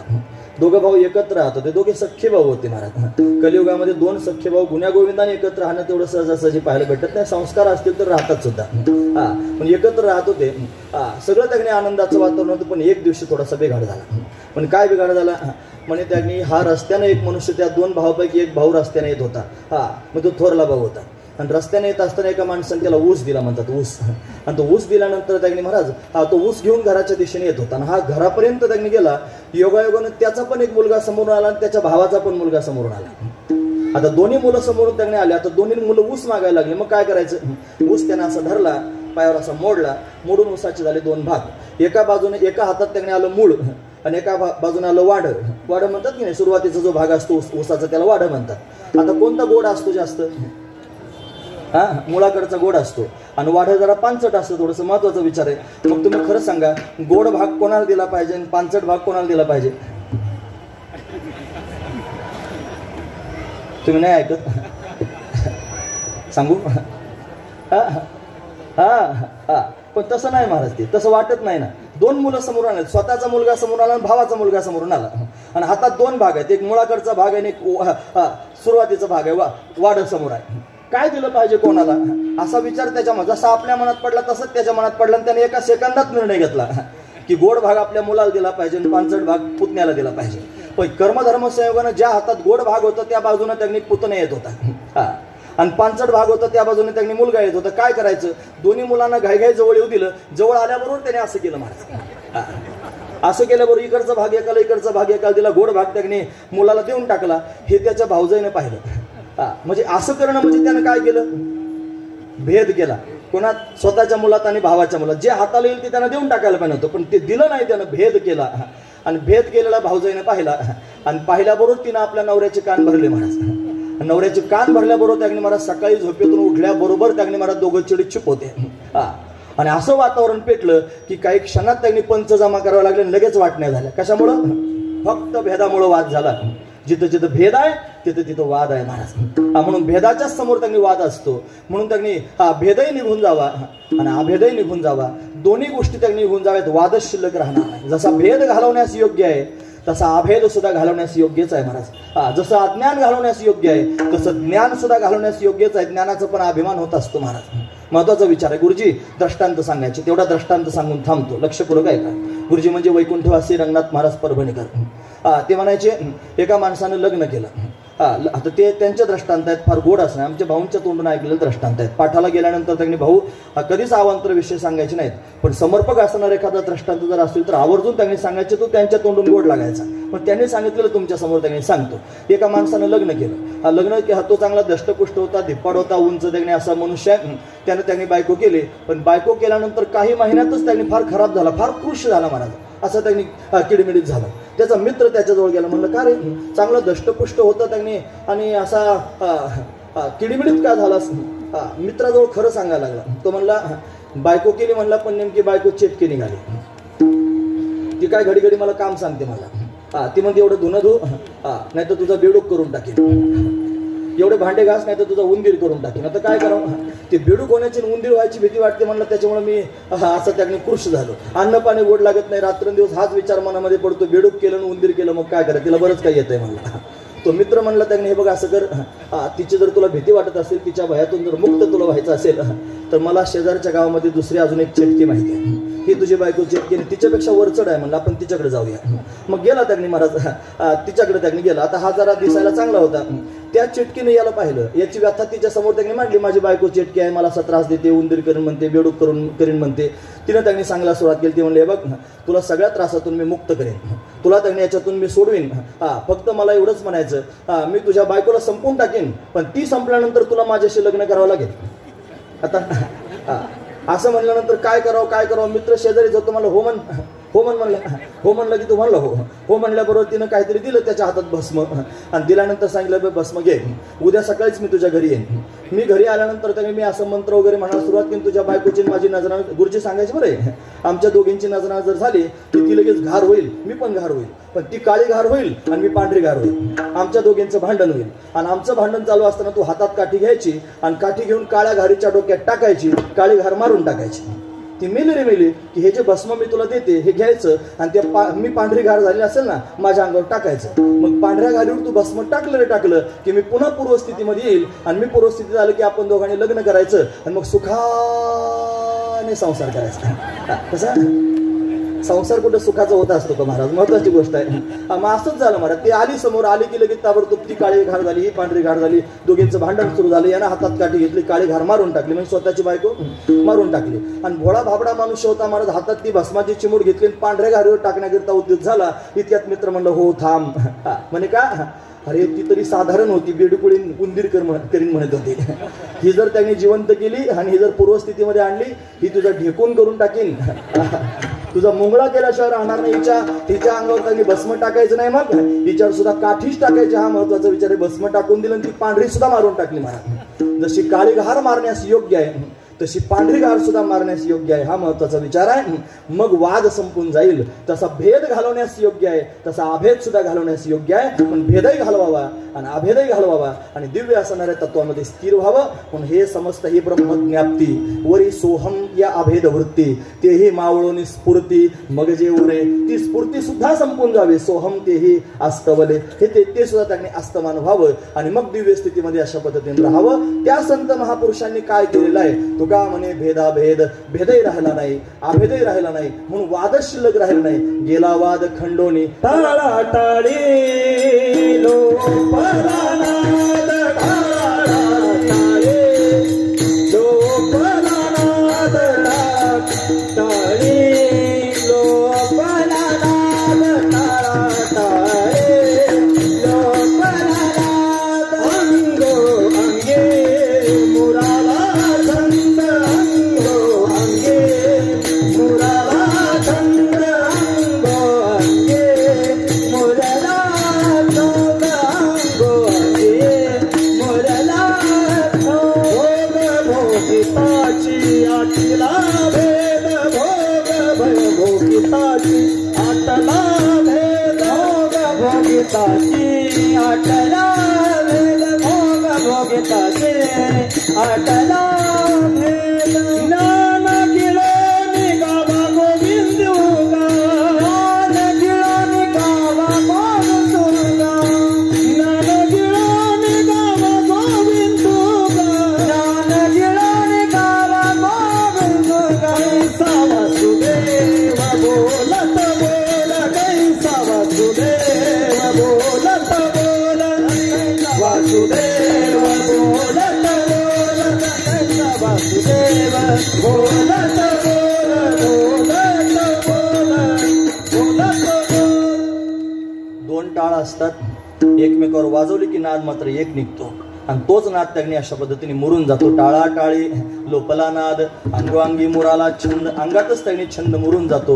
भोग भोगिताची आटला भेद. जेवायला आता याच्यानंतर फराळाचं आहे ना, जेवायला समोर त्यांनी ताट ठेवलं की त्या ताटामध्ये पदार्थ त्यांनी दिसत राहतात. कुठपर्यंत दिसतात, जोपर्यंत त्यांनी महाराज प्राणास्वाहा पाण्यास्वाहा होत नाही तोपर्यंत. आणि एकदा पुंडलिक वरदा झालं की ते सगळेचे सगळे त्यांनी बघा, ते पदार्थ खाण्याच्या आधी खाणारा वेगळा असतो आणि खाण्याचं ताट वेगळं असतं. महत्वाचा विचार आहे. खाऊन झाल्यानंतर त्यांनी महाराज पदार्थ खाणारा एकच होत असतो. अंगोअंगी मुरा भोग भोगिताची आटला भेद, भेदच त्यांनी शिल्लक राहत नाही. पण अशी अवस्था तयार होत असते. मग काय करायचं, मग त्यांनी ज्ञान गिळून निघावा. त्या पद्धतीनं ज्ञान जर प्राप्त झालं तर त्या ज्ञानाला गिळून टाकावं आणि मग भगवंताचं भजन करावं. असं भजन जो करत असेल ज्ञानाला गिळून, त्याला त्यांनी महाराज परमात्म्याच्या दिव्य असणाऱ्या प्रेमसुखाचा लाभ होत असतो. म्हणून तो परमात्मा सगुण साकार होऊन त्याच्या संगतीत राहतो. देवतया जवळी असे पापनासे दर्शने, मग त्याच्या दर्शनानं पाप निवृत्त होत असतं. असा त्याचा दिव्य असणारा अधिकार आहे. माझ्याकडे बोलण्यासारखं बरंच आहे. निर्धारित वेळ त्यांनी संपूर्ण 5-10 मिनिटं जास्त झालेले आहेत. मला याच्यानंतर अजून सेवा करण्याकरिता जायचं आहे. म्हणून त्यांनी इथेच आपण आता या ठिकाणी थांबणार आहोत. थोडी संयोजकांच्या वतीने काही सूचना आहेत. 2 मिनिटाचे त्यांनी काही सत्कार आहेत आणि अतिशय महत्वाचे आहेत. म्हणून त्यांनी आपण फक्त 5 मिनिटं अशा पद्धतीने थांबा. जय विठ्ठल करून आपण जय विठ्ठल केलं उठतील हे सगळे. हे ज्ञानेश्वर माऊली ज्ञानराज माऊली ज्ञानेश्वर माऊली माऊली. कोष्टी महाराज हे यूट्यूब चॅनल आजच सबस्क्राईब करा. बेल आयकॉनवर क्लिक करा. शुद्ध सांप्रदायिक चाली, कीर्तनं, प्रवचनं, कथा, पारायणं असे वारकरी संप्रदायाशी संबंधित व्हिडिओ पहा. आपणही पहा आणि इतरांनाही आग्रहपूर्वक सांगा.